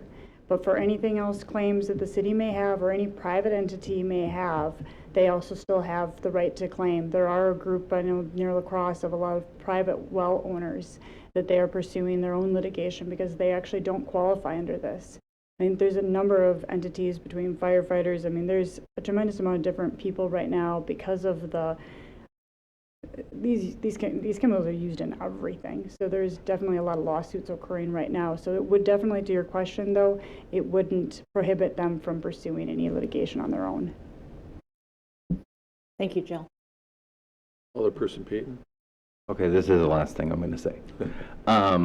Despite my disagreement, I do want on the record to say that I believe that we have great administration in Stoughton Utilities. I think we have great leadership. I think we have great advice. And I trust whatever the council decides tonight, that it will be administered well and properly, and we have great organization. So I don't want that lost either in my comments about how I feel. I don't want it to happen. Appreciate that. Thank you. And I'm grateful for actually all the different thoughts. You know, this is a very difficult decision, and I think that we all need to weigh in, and in the end, it is your decision to make, because there's a very good likelihood that, you know, our need, potentially, I hope actually, our potential need to ever deal with this PFAS issue outlives me, you know, is far beyond my lifetime. You know, and so this is a big decision that you all are faced with, and I wish I could share more information. I wish I had more and say, okay, this is the landscape. We have such little information to be able to go off of. All right, anybody have any final thoughts on this one? Alderperson Jensen. Yes, it's obvious that this was a really difficult decision for us to make at committee level. It took us well over an hour of discussion, and Daniel made some very good points. It was a very, very difficult decision. It didn't feel good making the decision. It was, you know, it just, it was, oh God, I don't even know how to explain it. It was a decision you didn't want to make, but you made it. I was in the affirmative on it, as the other four were. I would recommend that we continue that route. I think it's better to have something rather than nothing. That was, I think, the consensus of the five that voted for it. But like DJ said, I accept whatever the council says tonight. Let's vote. All right. All right, so we do have a motion for R187. All in favor, say aye. Aye. Aye. And those opposed? Nay. All right, one opposed. That motion carries. Thank you for all the information, Jill and Rick and Matt and everybody else. Good conversation. All right, so we have the 4 items that are left that I assume we're going to go into closed session for all of them. I can put the language up here. Does somebody, I think there's 2 different ones, right, for the closed session statute? Because there's a parent E and a parent G. I think we're only going to use E because we already decided G. Okay. All right. Okay. So would somebody like to make the motion for the closed session? I'll make the motion because I think they're mostly my items that are in there, so for discussion. So I'll make the motion to move into closed session based on state statute 19.85, paren 1, paren E, deliberating or negotiating the purchase of public properties, the investing of public funds, or conducting other specified public business whenever competitive or bargaining reasons require a closed session. Is there a second? Second. Second by Alderperson Reeves. And Candy, if you're with us, we need a roll call. Yes. Okay, Caravello. Aye. Wiley. Aye. Hirsch. Aye. Jensen. Aye. Lagaki. Aye. Payton. Aye. Wozniak Scanlon. Aye. Reeves. Aye. Sherlucky. Aye. Schumacher. Aye. Butler. Aye. We have 11 alders in favor. All right, we'll go into closed session. Does anybody want to take a quick break, or are you good to go? Good to go? All right, we'll get into closed session here.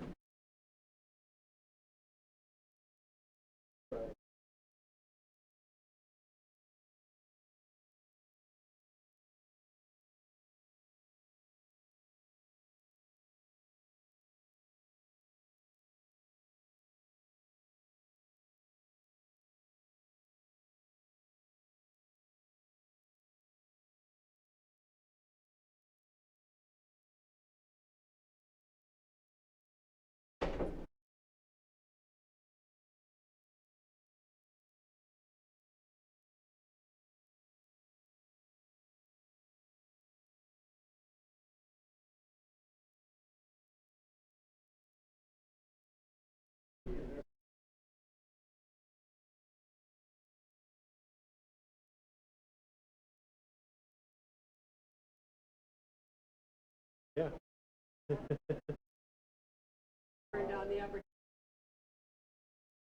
Yeah. Don't go spilling any secrets.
All right, for you online, I guess people did decide to take a break. Sorry about that.